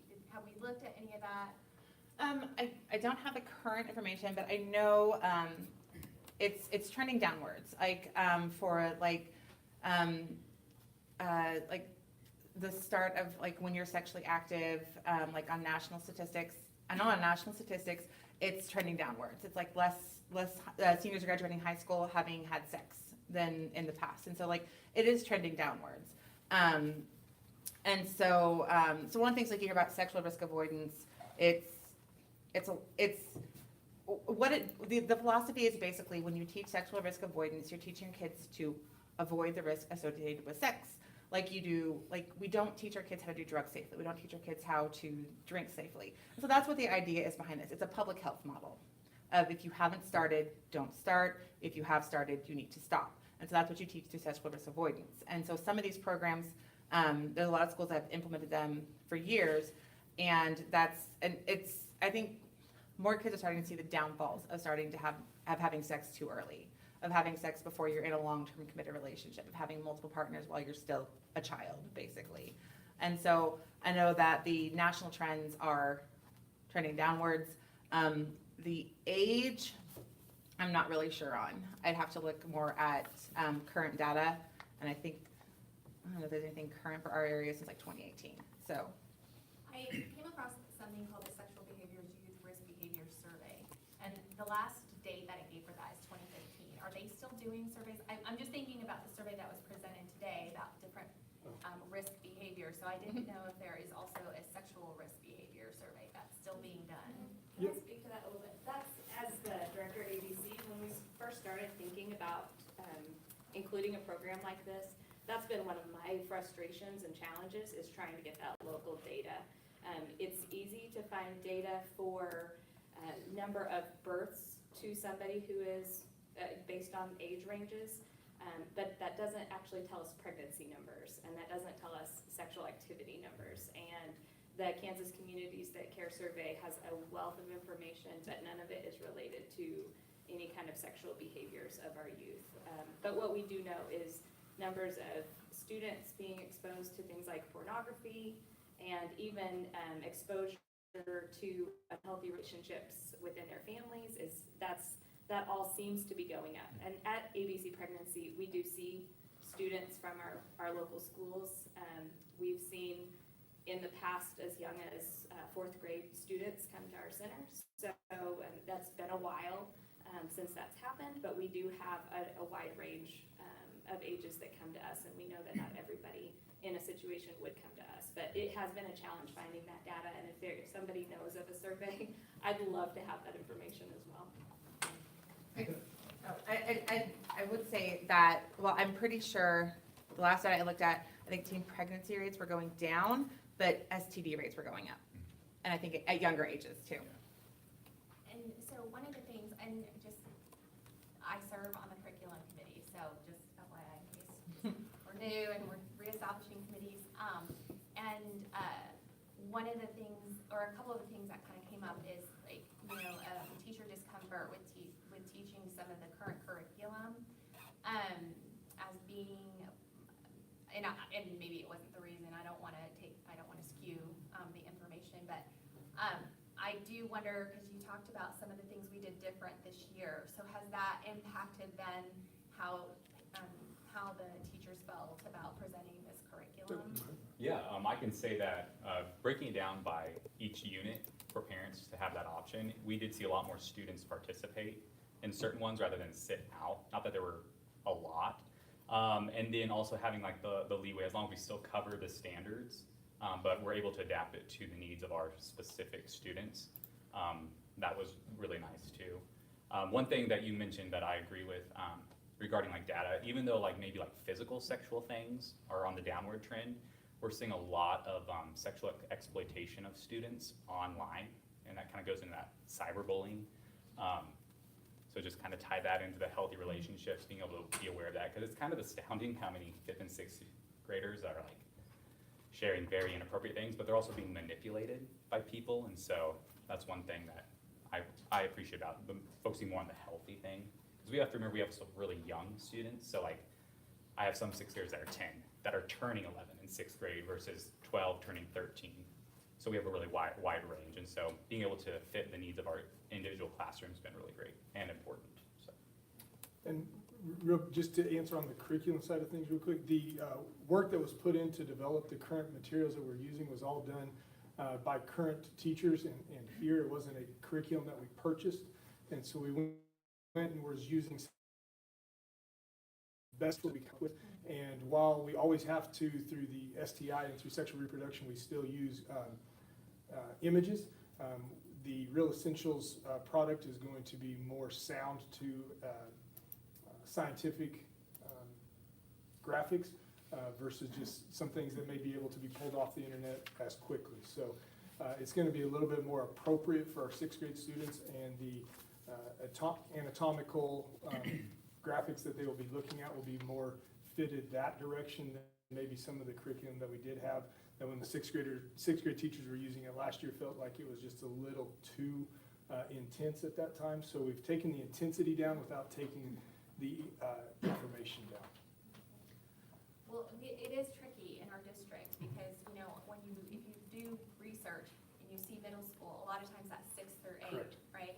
And so we're kind of in a really unique spot. So also speaking as a parent, it's kind of when you hear different information and some of the things that you talked about that your kids might already be exposed to, you want to make sure that, and they shut down, like not just, it's like you can be a parent that's trying to communicate, but they also just voice out a parent. So information coming from various places, in my opinion, is very important.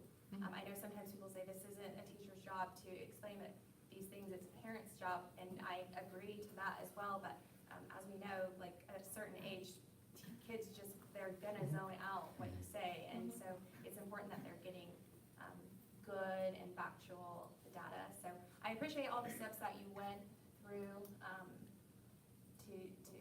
with this curriculum, and, I would always love to hear or see evaluations. So, like, you know, if this is passed by the board, you know, it'd be really interesting to get, and it may be too late since you presented it towards the end of the year, we've already gone through break and all that stuff, but, I mean, how parents are feeling about, you know, what their kids are getting from this particular curriculum would be good, because I think that was also one of the things that you had talked about, is parents felt like they didn't know exactly what was being presented, so I really appreciate kind of maybe a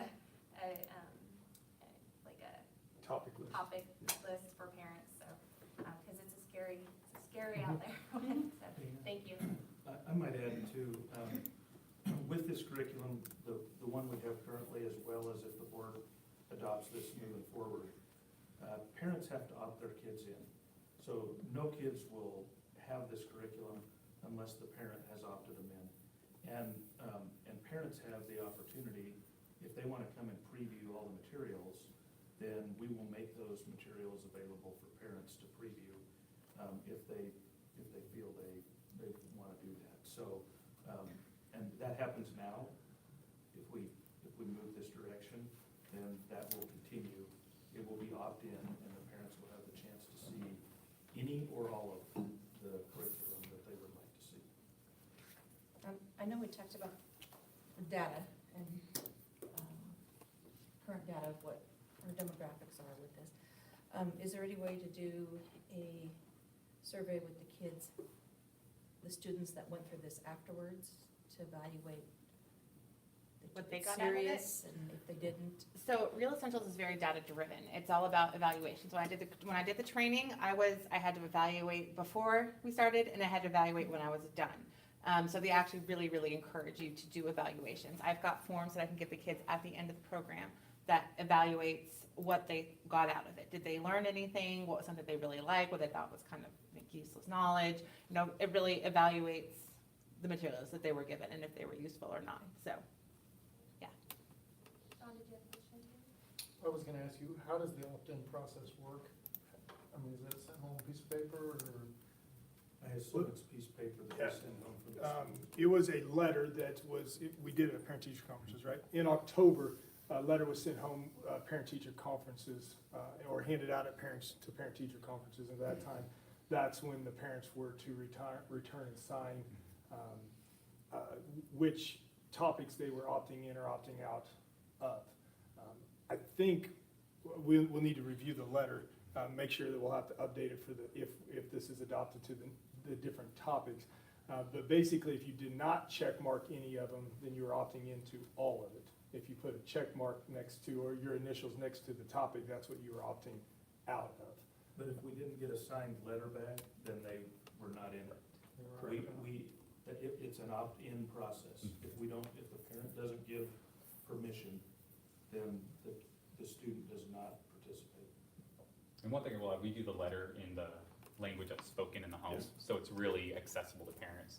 I will say, because I love the diversity of our community, we did see more students having the options of different units rather than sitting out the whole thing from maybe more like conservative cultures, maybe from like Somali cultures or Burmese. We saw more of them actually participate, at least we did on my team this year, because parents felt more comfortable. Their child could get all of these, but then sit out one that they maybe want to address at a later time. So giving that option has really paid off so far. And can you clarify, did you say that it addresses like electronic stuff, or it does not? It does. And so there's, one of the things we can do is on internet safety, knowing what's safe and what's unsafe. I can't remember if that is on the plan or not. But so there's internet safety, there's, and so, you know, the biggest thing we talk about, I mean, I don't know if it's with sixth graders, but I know we do it's covered in the curriculum, is talking about pornography because of how dangerous it is for society, how dangerous it is for anybody to be consuming it. But talking, you know, you know, kids can be exposed to it on accident. That's one thing that it can totally happen by accident. But also it's teaching them the skills of, you know, here are some ways that you can avoid it, how you can know if something is safe or unsafe when you're online, and what to do if you come across something that may be unsafe. So it's very much a, you know, it really does stress the importance of building a relationship with a parent or trusted adult, because they're the ones that are going to help you when you, like, teachers, like, we can't, or, you know, community members, we can't be in their house. If something happens, they come across something online that is unsafe, we can't be there to help them and walk them through it. So it's giving them the tools to recognize if something's unsafe and the tools to recognize people who are safe that they can go talk to. So. Is that kind of, I mean, not as far as like pornography or something, but is digital citizenship, I know we are doing that, and does that cover some of a little bit of? Yes, yes. Okay. Doesn't hurt to hit more than once. Yeah, absolutely, that's what I was thinking, maybe where they definitely probably cross over a little bit. And I mean, that's a good point, Nina. There are some components, as you mentioned, for high school, so as we get more familiar with this curriculum, it may be that some of our other, like our health classes at the high school may want to use components of this. So I think it will be a learning process, but there may be more that this program has to offer than just sixth grade. Well, thank you very Thank much you. for your presentation and your work on this. It was all them. I just got to be the pretty face tonight. And we'll move on to our favorite COVID update. COVID update, thank you.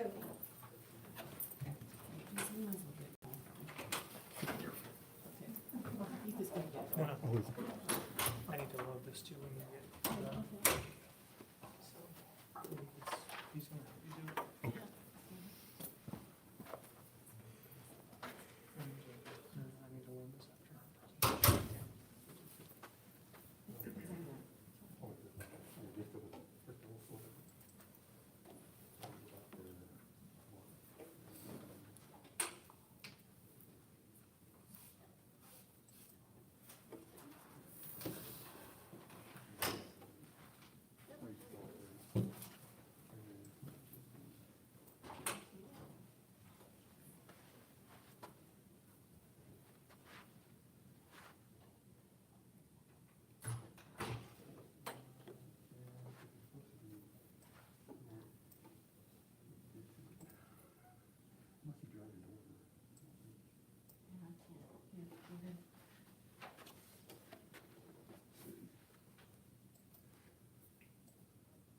Mark has been minimized, so Mark, just telling you, we can see you.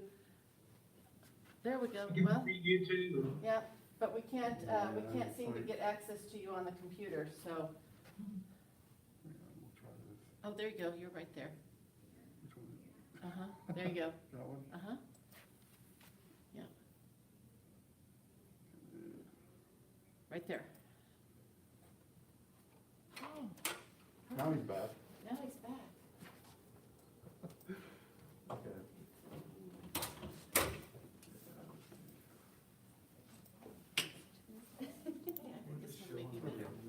Oh, is that what you want, like, for us to see that it works on? Yeah, now it's just a little window up there. Yeah, awesome. All right, I'm gonna take you through the data quickly. I hope. I like Mark's little. Yeah. He's part of the data. It's spinning. There we go. Got it. Oh, it's Is up it? on. Oh, it's not up on the screen. Okay. All right. Now,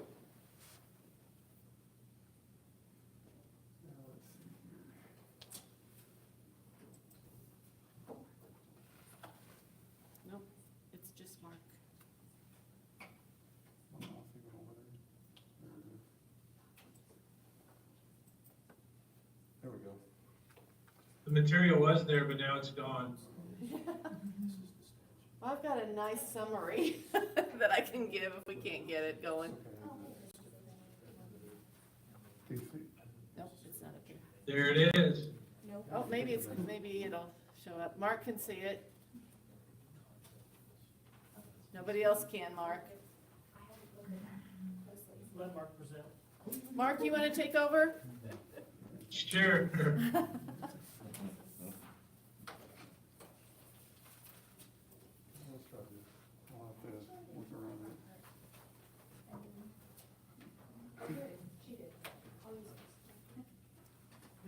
I'm afraid, Glenda, I have to lead off with, is there any question?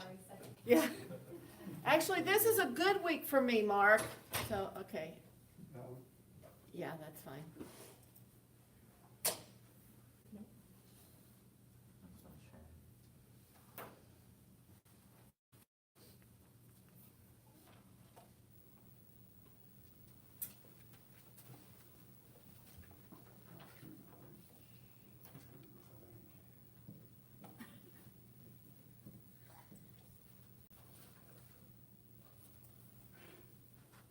Okay, we're there. Maybe. There you go. Oh, maybe. There we go. But we can't see it here. Yeah. Don't go anywhere. All right, here's the good news, bad news kind of thing with COVID. So, as you know, after we came back in January, our numbers seemed to skyrocket. There was really no other word for it.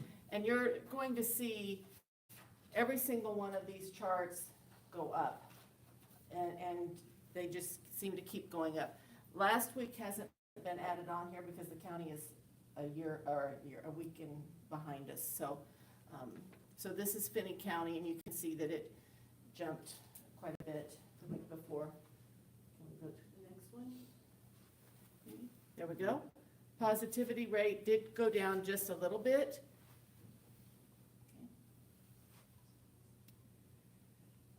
Local hospitalizations did go back up, though the average daily patients in ICU dropped just a little bit. Okay. Yeah.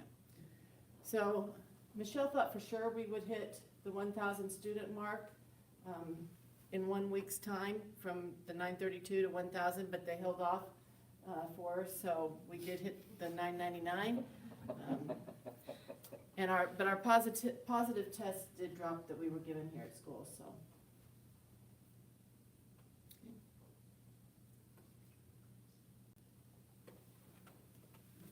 Yep, scroll, yep.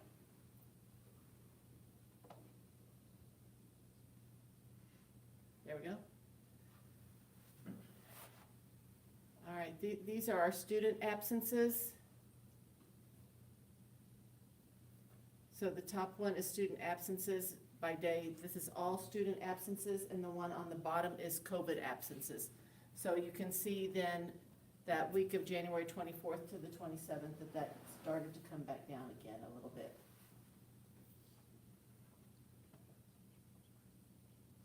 Here's our weekly attendance, and this is the one we all like to see because our attendance is going back up. That's the one we want to go back up.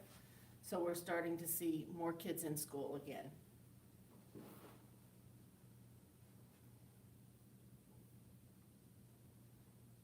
we go. And this is Heath's favorite graphic.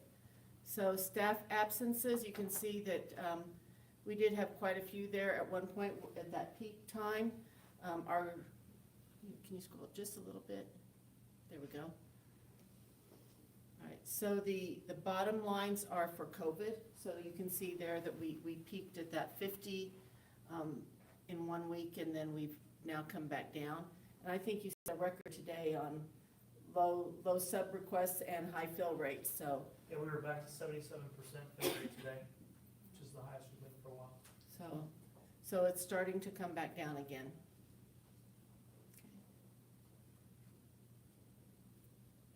Positive staff per week, so the top line is our cumulative totals, and then you can see at the bottom by week, we hit that 57 in 1 week, and now we're coming back down. We actually had 66 the week before that. And here's the substitute data. So again, lots of requests and not as easily filled, back down to what is more manageable for us. number of students quarantined by day. You can see we hit a high that week where we had over 500 students quarantined. And now it came back down last week to 200, and I'm really happy to say that we were in like 2-digit numbers today. So it's really dropped again.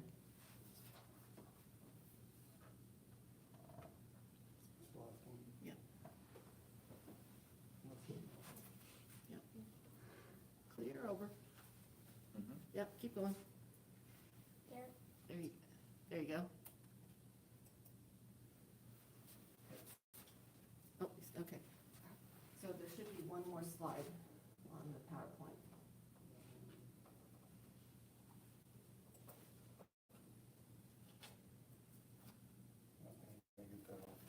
Okay. Well, last slide is a picture of a whiteboard that I keep in my office. I thought about bringing it in for show and tell for you because I keep track of, and literally we are down to 2 buildings that are yellow, everybody else is green as of today, yes. So we have Horace Good that is yellow, we're in good shape right now, so. We all need Yeah, everybody find that piece of wood because I don't want it to go the other way again, but right now we're looking pretty good. With the new standards and guidelines that you presented, and we'd approve those with no changes to what you had presented, which was need to be added back in, or are they working? I'm assuming that's why some of the numbers have decreased, was because of those. No, what that did impact is the number of kids that we had on quarantine. So kids that were healthy, but either had to wear a mask or had to stay home because they were close contact. So now we have more of those kids either coming back early or not having to be out at all. And that may be true with our subs as well. Teachers are able to get back into the classroom on a quicker basis.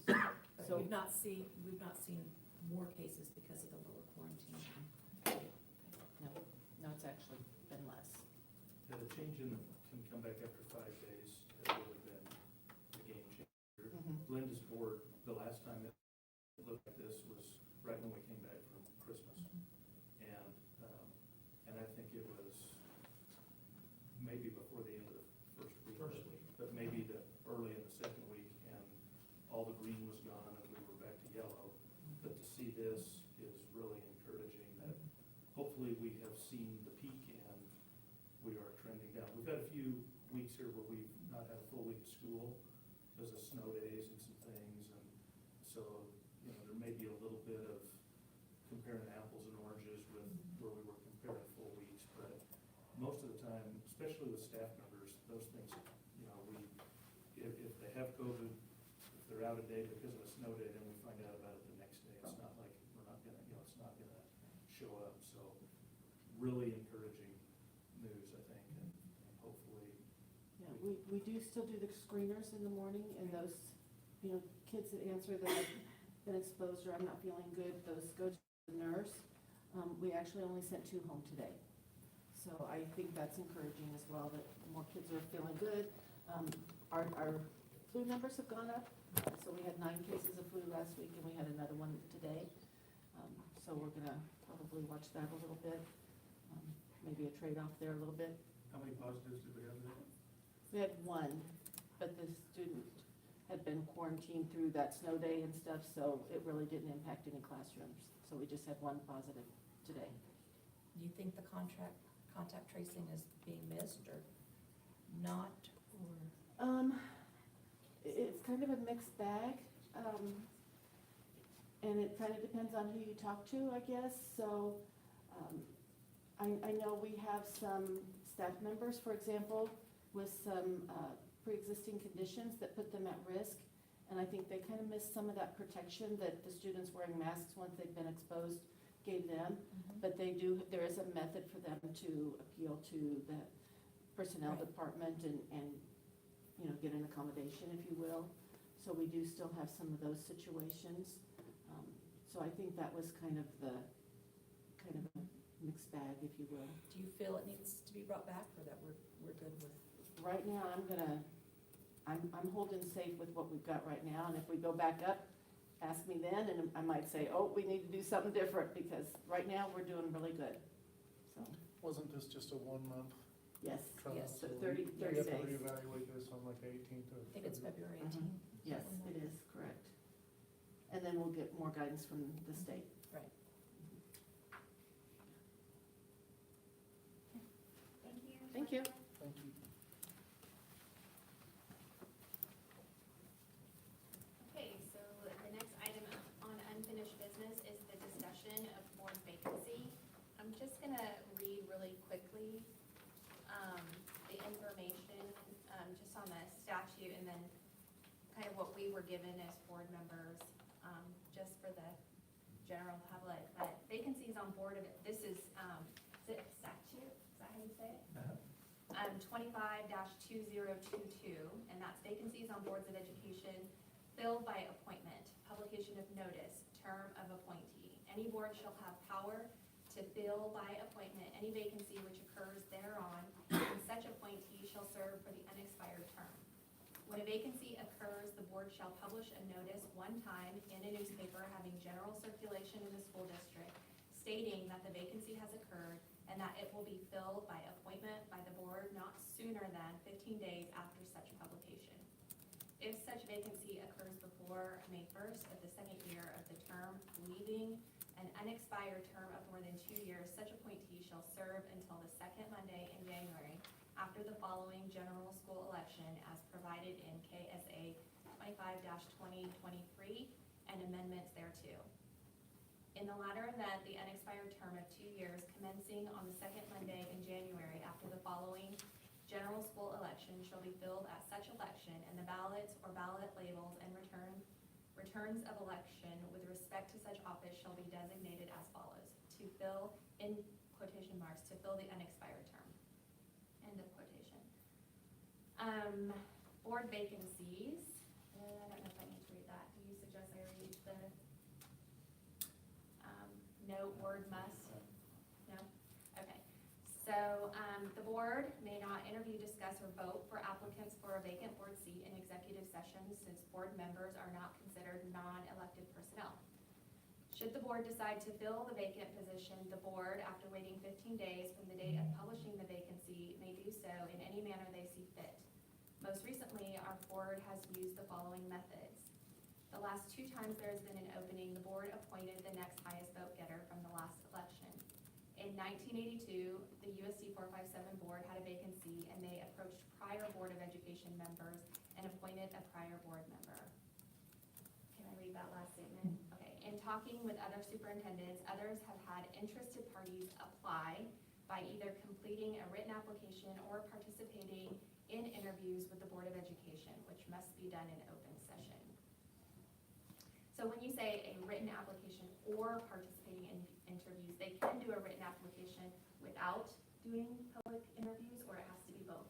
Yeah, I might just clarify. So, Dana, the statute that you read talks about publishing the notice and waiting 15 days, and the board took the step to do that, I think, on January 27th. The notice was published on February 3rd. So February 18th is the soonest the board could appoint. But how you choose to do that is entirely up to the board. I've given you a little history from firsthand experience, and then actually Brett Marshall found the stuff from 1982 and some of his research for the book that he was doing and shared that with me. I've talked to other superintendents who have had similar situations in their districts. So I've just kind of given you some ideas, but it's really up to the board how you choose to fill it.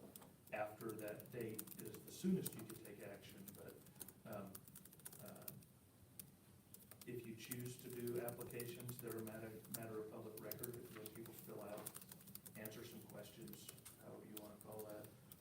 If you decide to do that in person and ask people questions, that would have to happen in open session.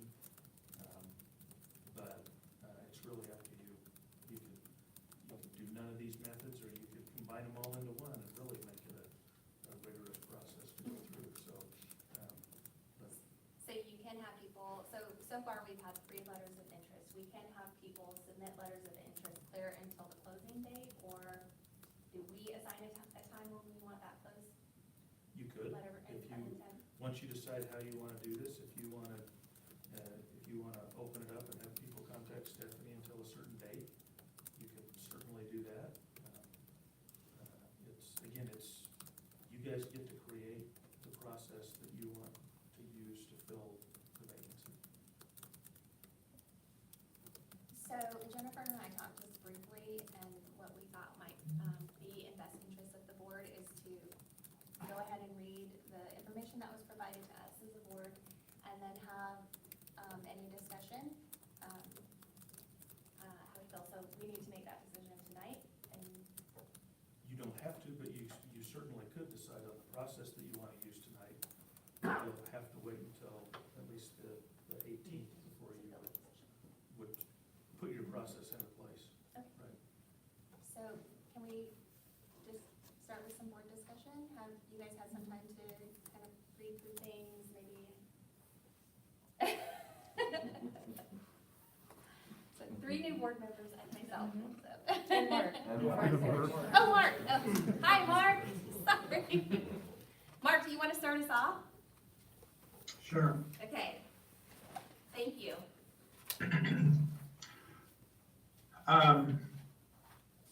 Yeah, I guess I'm sort of a KISS kind of guy on this, but I've also been through this kind of thing before with my fellow board members. So, I mean, I'm pretty flexible as far as, just basically supporting the will of the board. But my vote, for what it's worth, would be to rely on the data we have at the last election, and assuming that the next highest vote getter is interested, I would lean that direction myself.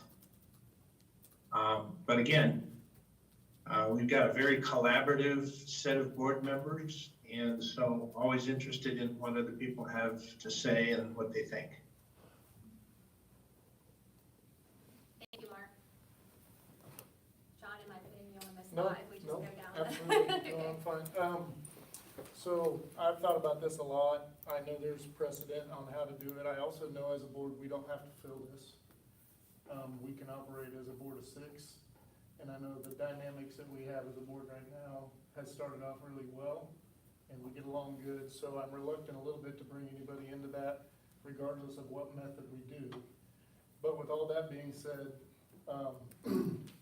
we've had some other events that have been put on our plate that, in my opinion, take precedent over this, and that is hiring a superintendent. So my vote is we just table it and we push it back while we deal with the other things that we have to do. Thank you. I think there's advantages and disadvantages to all 3. I, right now, am leaning to leaving that position open. I think we've got a good rapport with each other, and with admin and staff right now. I think leaving that open would probably be the best interest of prioritizing our needs right now. We still have to have the majority vote for anything, no matter how many are present at the meeting. I mean, we still have to have that. I think I'm for leaving that position open right now. I agree with what Jackie and John have said. I feel like we do have really great board rapport, and I think we're making good progress all together. And I like the idea of leaving it open and let the people decide when it comes around instead of us deciding that. For me personally, what I feel I'm hearing from the community, and what I feel as well, is that we need to continue to try to diversify the board. I feel like even just, there's certain communities where they have districts, and each board member, has a different district. And I don't know that that would work for our community, but I do see where, just even on the board that we have right now, there's gaps, and whether it's like that community that represents Gertrude Walker or Buffalo Jones, right now I think we have good maybe balance in terms of element. We have kind of all the different grade levels, but 60% of our community, if I'm not wrong, I don't know, I haven't really, I guess I should have done that before I came here, is Spanish speaking. So I'm not fluent in Spanish. I don't feel like I'm the proper representative for the experience of maybe recent immigrants or ESL learners. We've had some really good candidates in the past, and it's hard to gain momentum in the community with an 11% turnout rate of voters. So I would like to fill the vacancy of the board.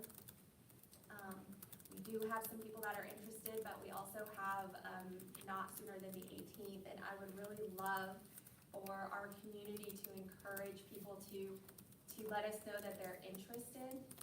Like I said, we have 3, but I'd like to see more than that, and tell your friends and neighbors or colleagues or people that you think would be good representation on the board. That's the direction I would like to see us as a board take, but I also see that we have some pretty big things in front of us as well. Losing Dr. Carlin, unexpected, and so we have some, and Mr. Hogan as well, we have some top positions that we need to fill. So without Jennifer here, I hesitate to maybe make a final decision. She'll get the information here, and then maybe can we Put it on the next meeting. Next meeting. Now, if we choose to not fill it now, that doesn't mean we can't 6 months from now, is that correct? Correct. So are you all comfortable with that for now, that we maybe table it?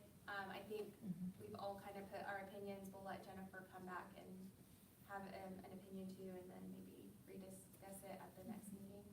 Are you okay with that, Mark? Yes. Okay, and like I said, I hope people will encourage others to put in a letter of interest. It's nothing formal. It's literally just something letting our board clerk know that you are interested in filling that vacancy. So, What languages was the notice put out in? In the newspaper, probably just. I think it just went in the Guard City Telegram. in the telephone. I saw it on Facebook too. Was it on Facebook? I thought. I think it was just English. Could we maybe resubmit in Spanish as well? And, Do we have? well, can it go out as a reminder to parents to, encourage? Sure. That's a great idea. Thank you. One note, could I make a comment? Yes. Communication can be a challenge between board members, but also between the board and the community. And so I think there's some careful thought that needs to be put into which direction you're implying we are going. If you're going to put out solicitations for board service, and then maybe we ultimately table it for 6 months. Maybe we need to make that decision first. I just don't want any hard feelings where we get an outpouring from the community and then ignore it. That's a really good point, Mark. Do you think we could put an asterisk with that, saying that the board has not yet made a decision, or do you think that that's still giving false hope? Well, since we've got more board discussion to be had, I would encourage us to let the statutory notice stand for now, and that this conversation certainly has been helpful to us as a board internally. I just would caution taking actions that implies the board is going a direction in which we have not made a decision to go yet. I think that's a good point too. Yeah. I guess I don't have any opposition to appointing someone if there's a good diverse pool to choose that from. Are you guys still okay on tabling it right now? I feel like we do have some pressing things, like you all have mentioned, and maybe we have Jennifer on board with us, and then we can move forward with that. So we'll wait on that. I think that's a really good point that Mark makes. Are you guys in agreement with that? Okay. So thank you for that, Mark. We'll go ahead and wait then, and we'll just table this Very for good. the next meeting. Thanks. Okay. Okay, so our new business is the discussion of the superintendent search and focus groups.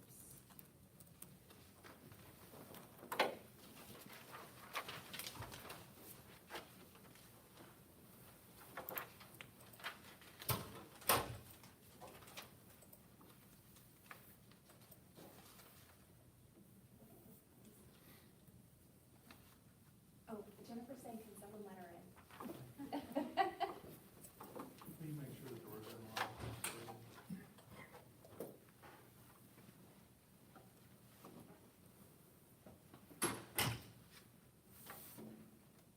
It just doesn't say who's.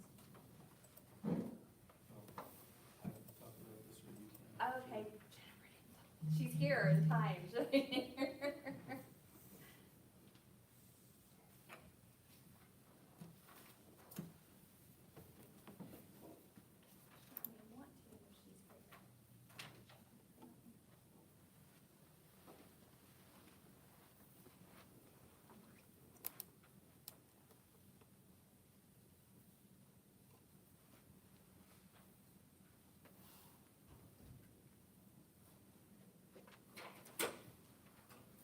Perfect timing. I was watching on YouTube. Well, I wasn't prepared for the last thing to discuss, so just keep it. Oh, wow. We're at the new business for the superintendent, just the focus groups as presented. Whoa. Serious comment. Okay, sorry for the disruption.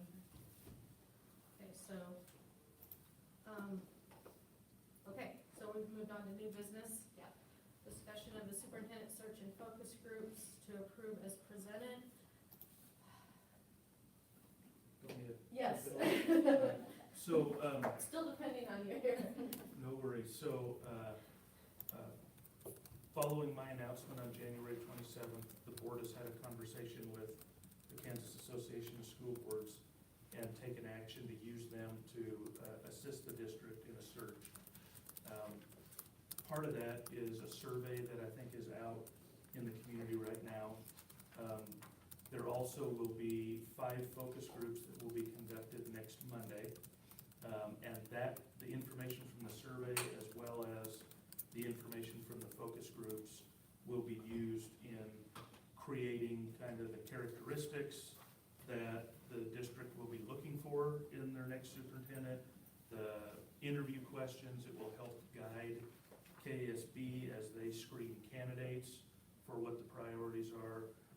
Following those focus groups, the board will have a special meeting, I believe, next Monday evening as well to kind of take that information and give some direction based on that input from the survey and the focus groups.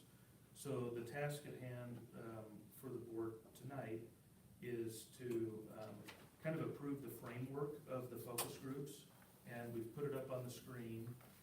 There will be 5 groups. There will be a group representing staff from across the district. There will be a group representing principals from each of the schools. There will be a group representing patrons in the community. There will be a group representing the district office, departments, and staff. And then there will be a group representing community partners. So those focus groups will be kept in the neighborhood of 18 to 24 people to keep them manageable. And a representative from KSB will facilitate those in order to bring information back to the board next Monday night. So what we're asking you to do tonight is to kind of approve those definitions of what those groups should look like. And then tomorrow, Stephanie and I will work on specific names, and once we have some, if you approve these, then we will run those by Jennifer for final approval. And then because of the short turnaround, then we'll work on getting invitations out to make sure we have people attend those meetings next Monday.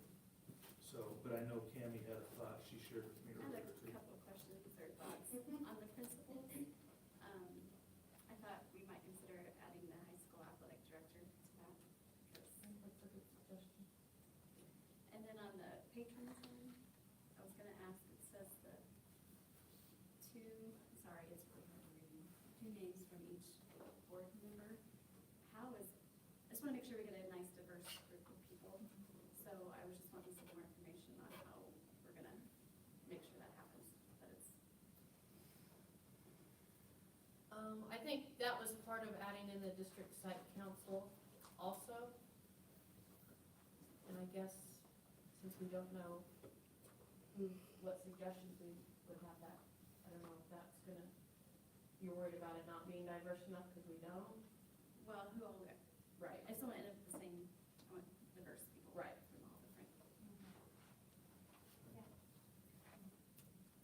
Yeah, I think Jennifer and I talked about that a little bit, and I think the idea there was if we pull six names, originally we were thinking 7 board members, but only 6. So if each board member suggests 2 names, that's 12. And then if we pull 6 people from the district site council, that way we would have, again, and those people would be patron people, not employees, but people who are serving. Those people also serve on a school site council, so they've been involved, they have some connections. But that was hopefully trying to address that it wasn't just the board choosing those people, we were also pulling some other community-minded folks.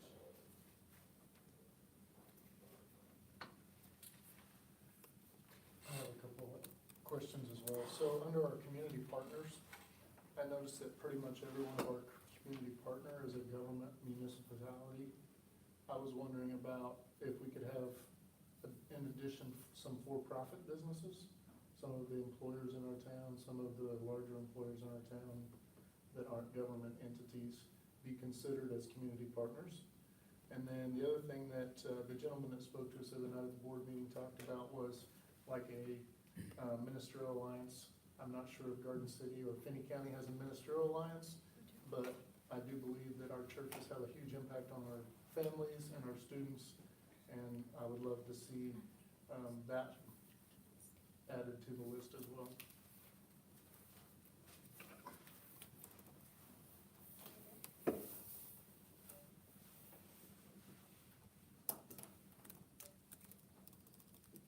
Yeah, those are good comments. I would certainly support that as well. Does the district attorney need to be added to one? Like the Finney County District Attorney or the board's counsel? The board council. Could be.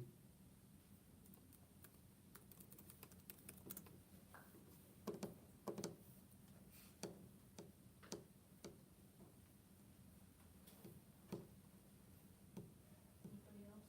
Any questions or? I think those are great suggestions. Yeah. So can I summarize?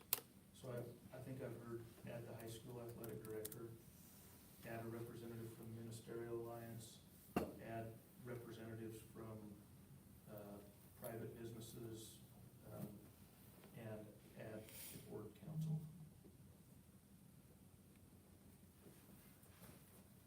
Somebody want to make a motion for that? I so move.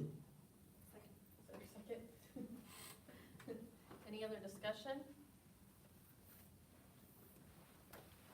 I just would like to say that, I don't know, Dr. Carla, if you put this list together or not, but this is, I think this would be a great, with the additions that we added, I think this would be a great pool of people to visit with and get their input. So I'm looking forward to the feedback from the focus groups. And I might, because it was hard to read, you guys have it in front of you, but in that staff group, we have 6 teachers, and GCA will appoint 3 of So appreciate Mr. Perea being here tonight and giving his input, so we certainly want them to be a part of this process.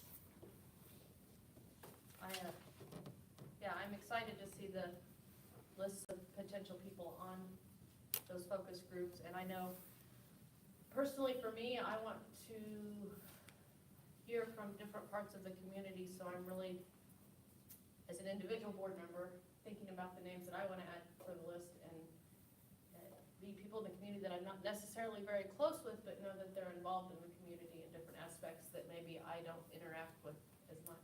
And that's, I'm not saying that to guide you in your decisions, I just kind of wanted to share what I was thinking with each of you at the table and the community on this important job we have, because it's not easy. I know we have a motion already, but is there, can we add from the Garden City Area Chamber of Commerce, have them appoint someone, one or two people from the Cultural Diversity Board? You can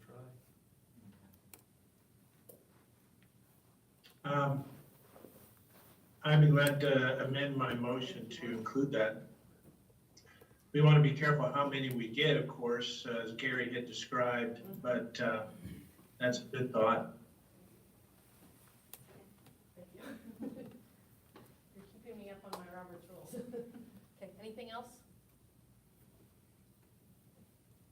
I guess we will vote then.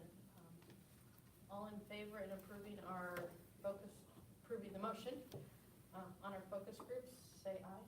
Aye. Aye. All opposed?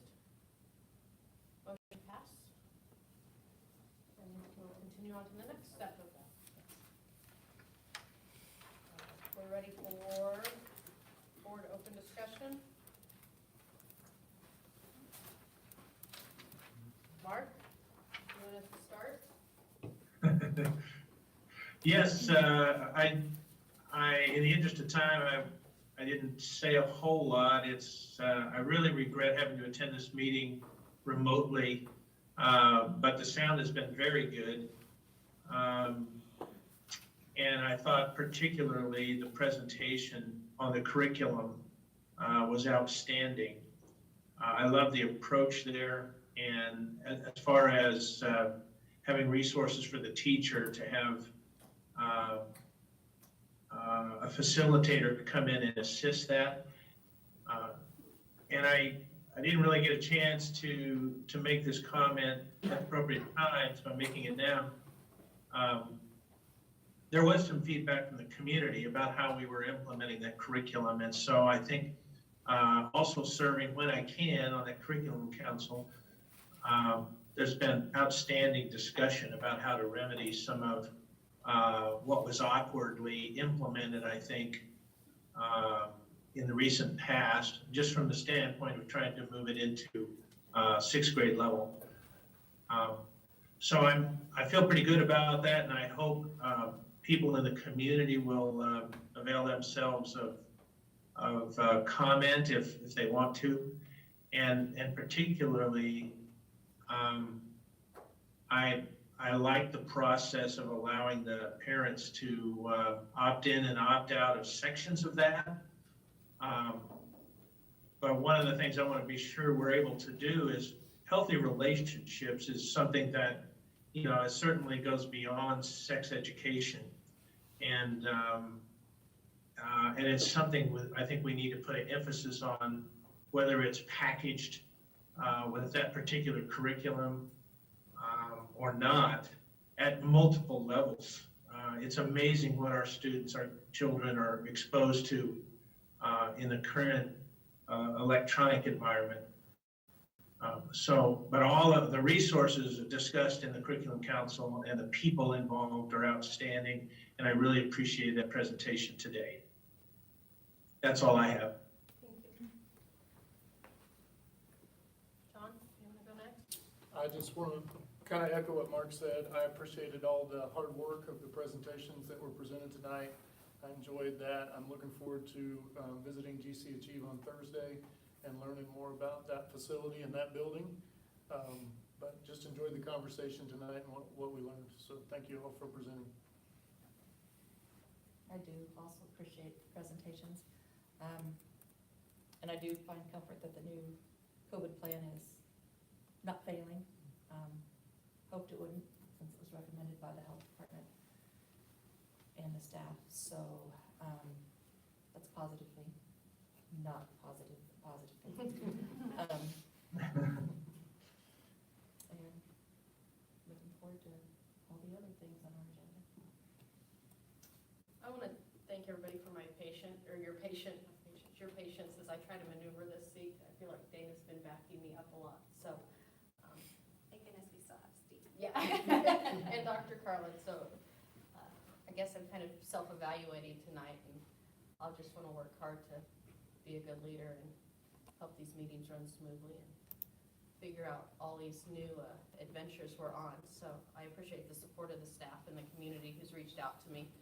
I think it's very important as a board for us to interact in the community, and I hope people feel the desire to visit with us and communicate with us even outside of this setting, so we can learn more about what people want and to help us just improve our district for our kids, because that's really what it's about. So just thank you for all of that. Well, I'd like to acknowledge that it's School Counselors Week this week, because we have amazing school counselors, and they do a lot of work, and I don't even, it's, to me, I can't even fathom probably all the things that they have on their plate at this moment. So if you know a school counselor, definitely thank them for all the things that they do. I personally reached out to one of my kids' counselors just last week, so I appreciate the immediate attention and feedback, and they're just amazing. So it is School Counselors Week. I just wanted to let others know that in front of the board is a letter. Jennifer has reached out to the KASB representative that spoke with us, and doing a great job of getting this search underway. And so we really want to be in good communication with the community and with the staff. So hopefully this letter will be sent out. And it's just basically letting everybody know some of the process. If you stayed on and listened today, but maybe not everybody does that. And I encourage people, the survey, the characteristic survey is already out. So if you haven't accessed it, please try and do that. And again, notify your neighbors, your friends, your colleagues, because we want input from the community. We want to work in partnership with the community. So we just wanted to put a thing out for that. And then the counselor session that was tonight, and I think it was on healthy relationships, right? It did get canceled because the games were moved, so it will probably be rescheduled. So I'm also going to put a little advert for that. Please pay attention to that and go out, because I really think it's important for parents to connect, and it takes a village. And I have teenagers, and they terrify me on a regular basis. So parent support is really important, and that's what our counselors are giving up their time and energy to provide for us. So I would just highly encourage people to take advantage of those opportunities and those resources. Thank you. I also just want to say thank you for all the wonderful presentations up there for tonight. It's obvious that we have a lot of great things going on in our district, and I look forward to continuing to capitalize on those things. We mentioned that we are going to GC Achieve, but I wanted to mention that we have gone to several other schools. I think it's been 3 other schools to this point, so we are trying to get around to all the different schools, meet the staff, and hear from people. And I really enjoyed that a lot, seeing the buildings and meeting everybody. So that's been super helpful as I've started on this journey thus far. So I look forward to more of those to come. But thank you. Dr. Carlin. I don't have anything. It would be the same I as made you sure guys. I didn't forget you. Thank you for remembering that. Just, again, we've got amazing things going on, and I think you guys are big. I know you know that, but you're going to see example after example, just like tonight, the expertise that we have with people and what they bring to this district. That's what really makes this the place it is. So. Thank you. And our next regular board meeting of the Board of Education will take place on Monday, February 21st at 6 p.m. in the board meeting room. I believe we're going to move into executive session. Madam President, I move we go into executive session for 15 minutes. Okay, for 15 minutes to discuss personnel matters pursuant to the non-elected personnel exception under KOMA, beginning at, do you have a clock in your We don't have that clock up. 8:30, so. 8:31. We gonna start right at 8:31, or do you want? You ready? 8:35. Yeah, we need to put minutes in Zoom. Oh, okay, so we'll begin at 8:35. And the open meeting will resume in the board meeting room at, so what's 8:50? I would like to invite, I'm sorry. You got it. Because I gotta do Yep, the you're math. good. I would like to invite Dr. Carlin Heath Hogan and Nicole Fuchs to join us in executive session. Do we have a second? I'll second. All in favor, please say aye. Aye. Opposed? Okay. Motion passed. We will move into executive session. Is that gonna remain in here?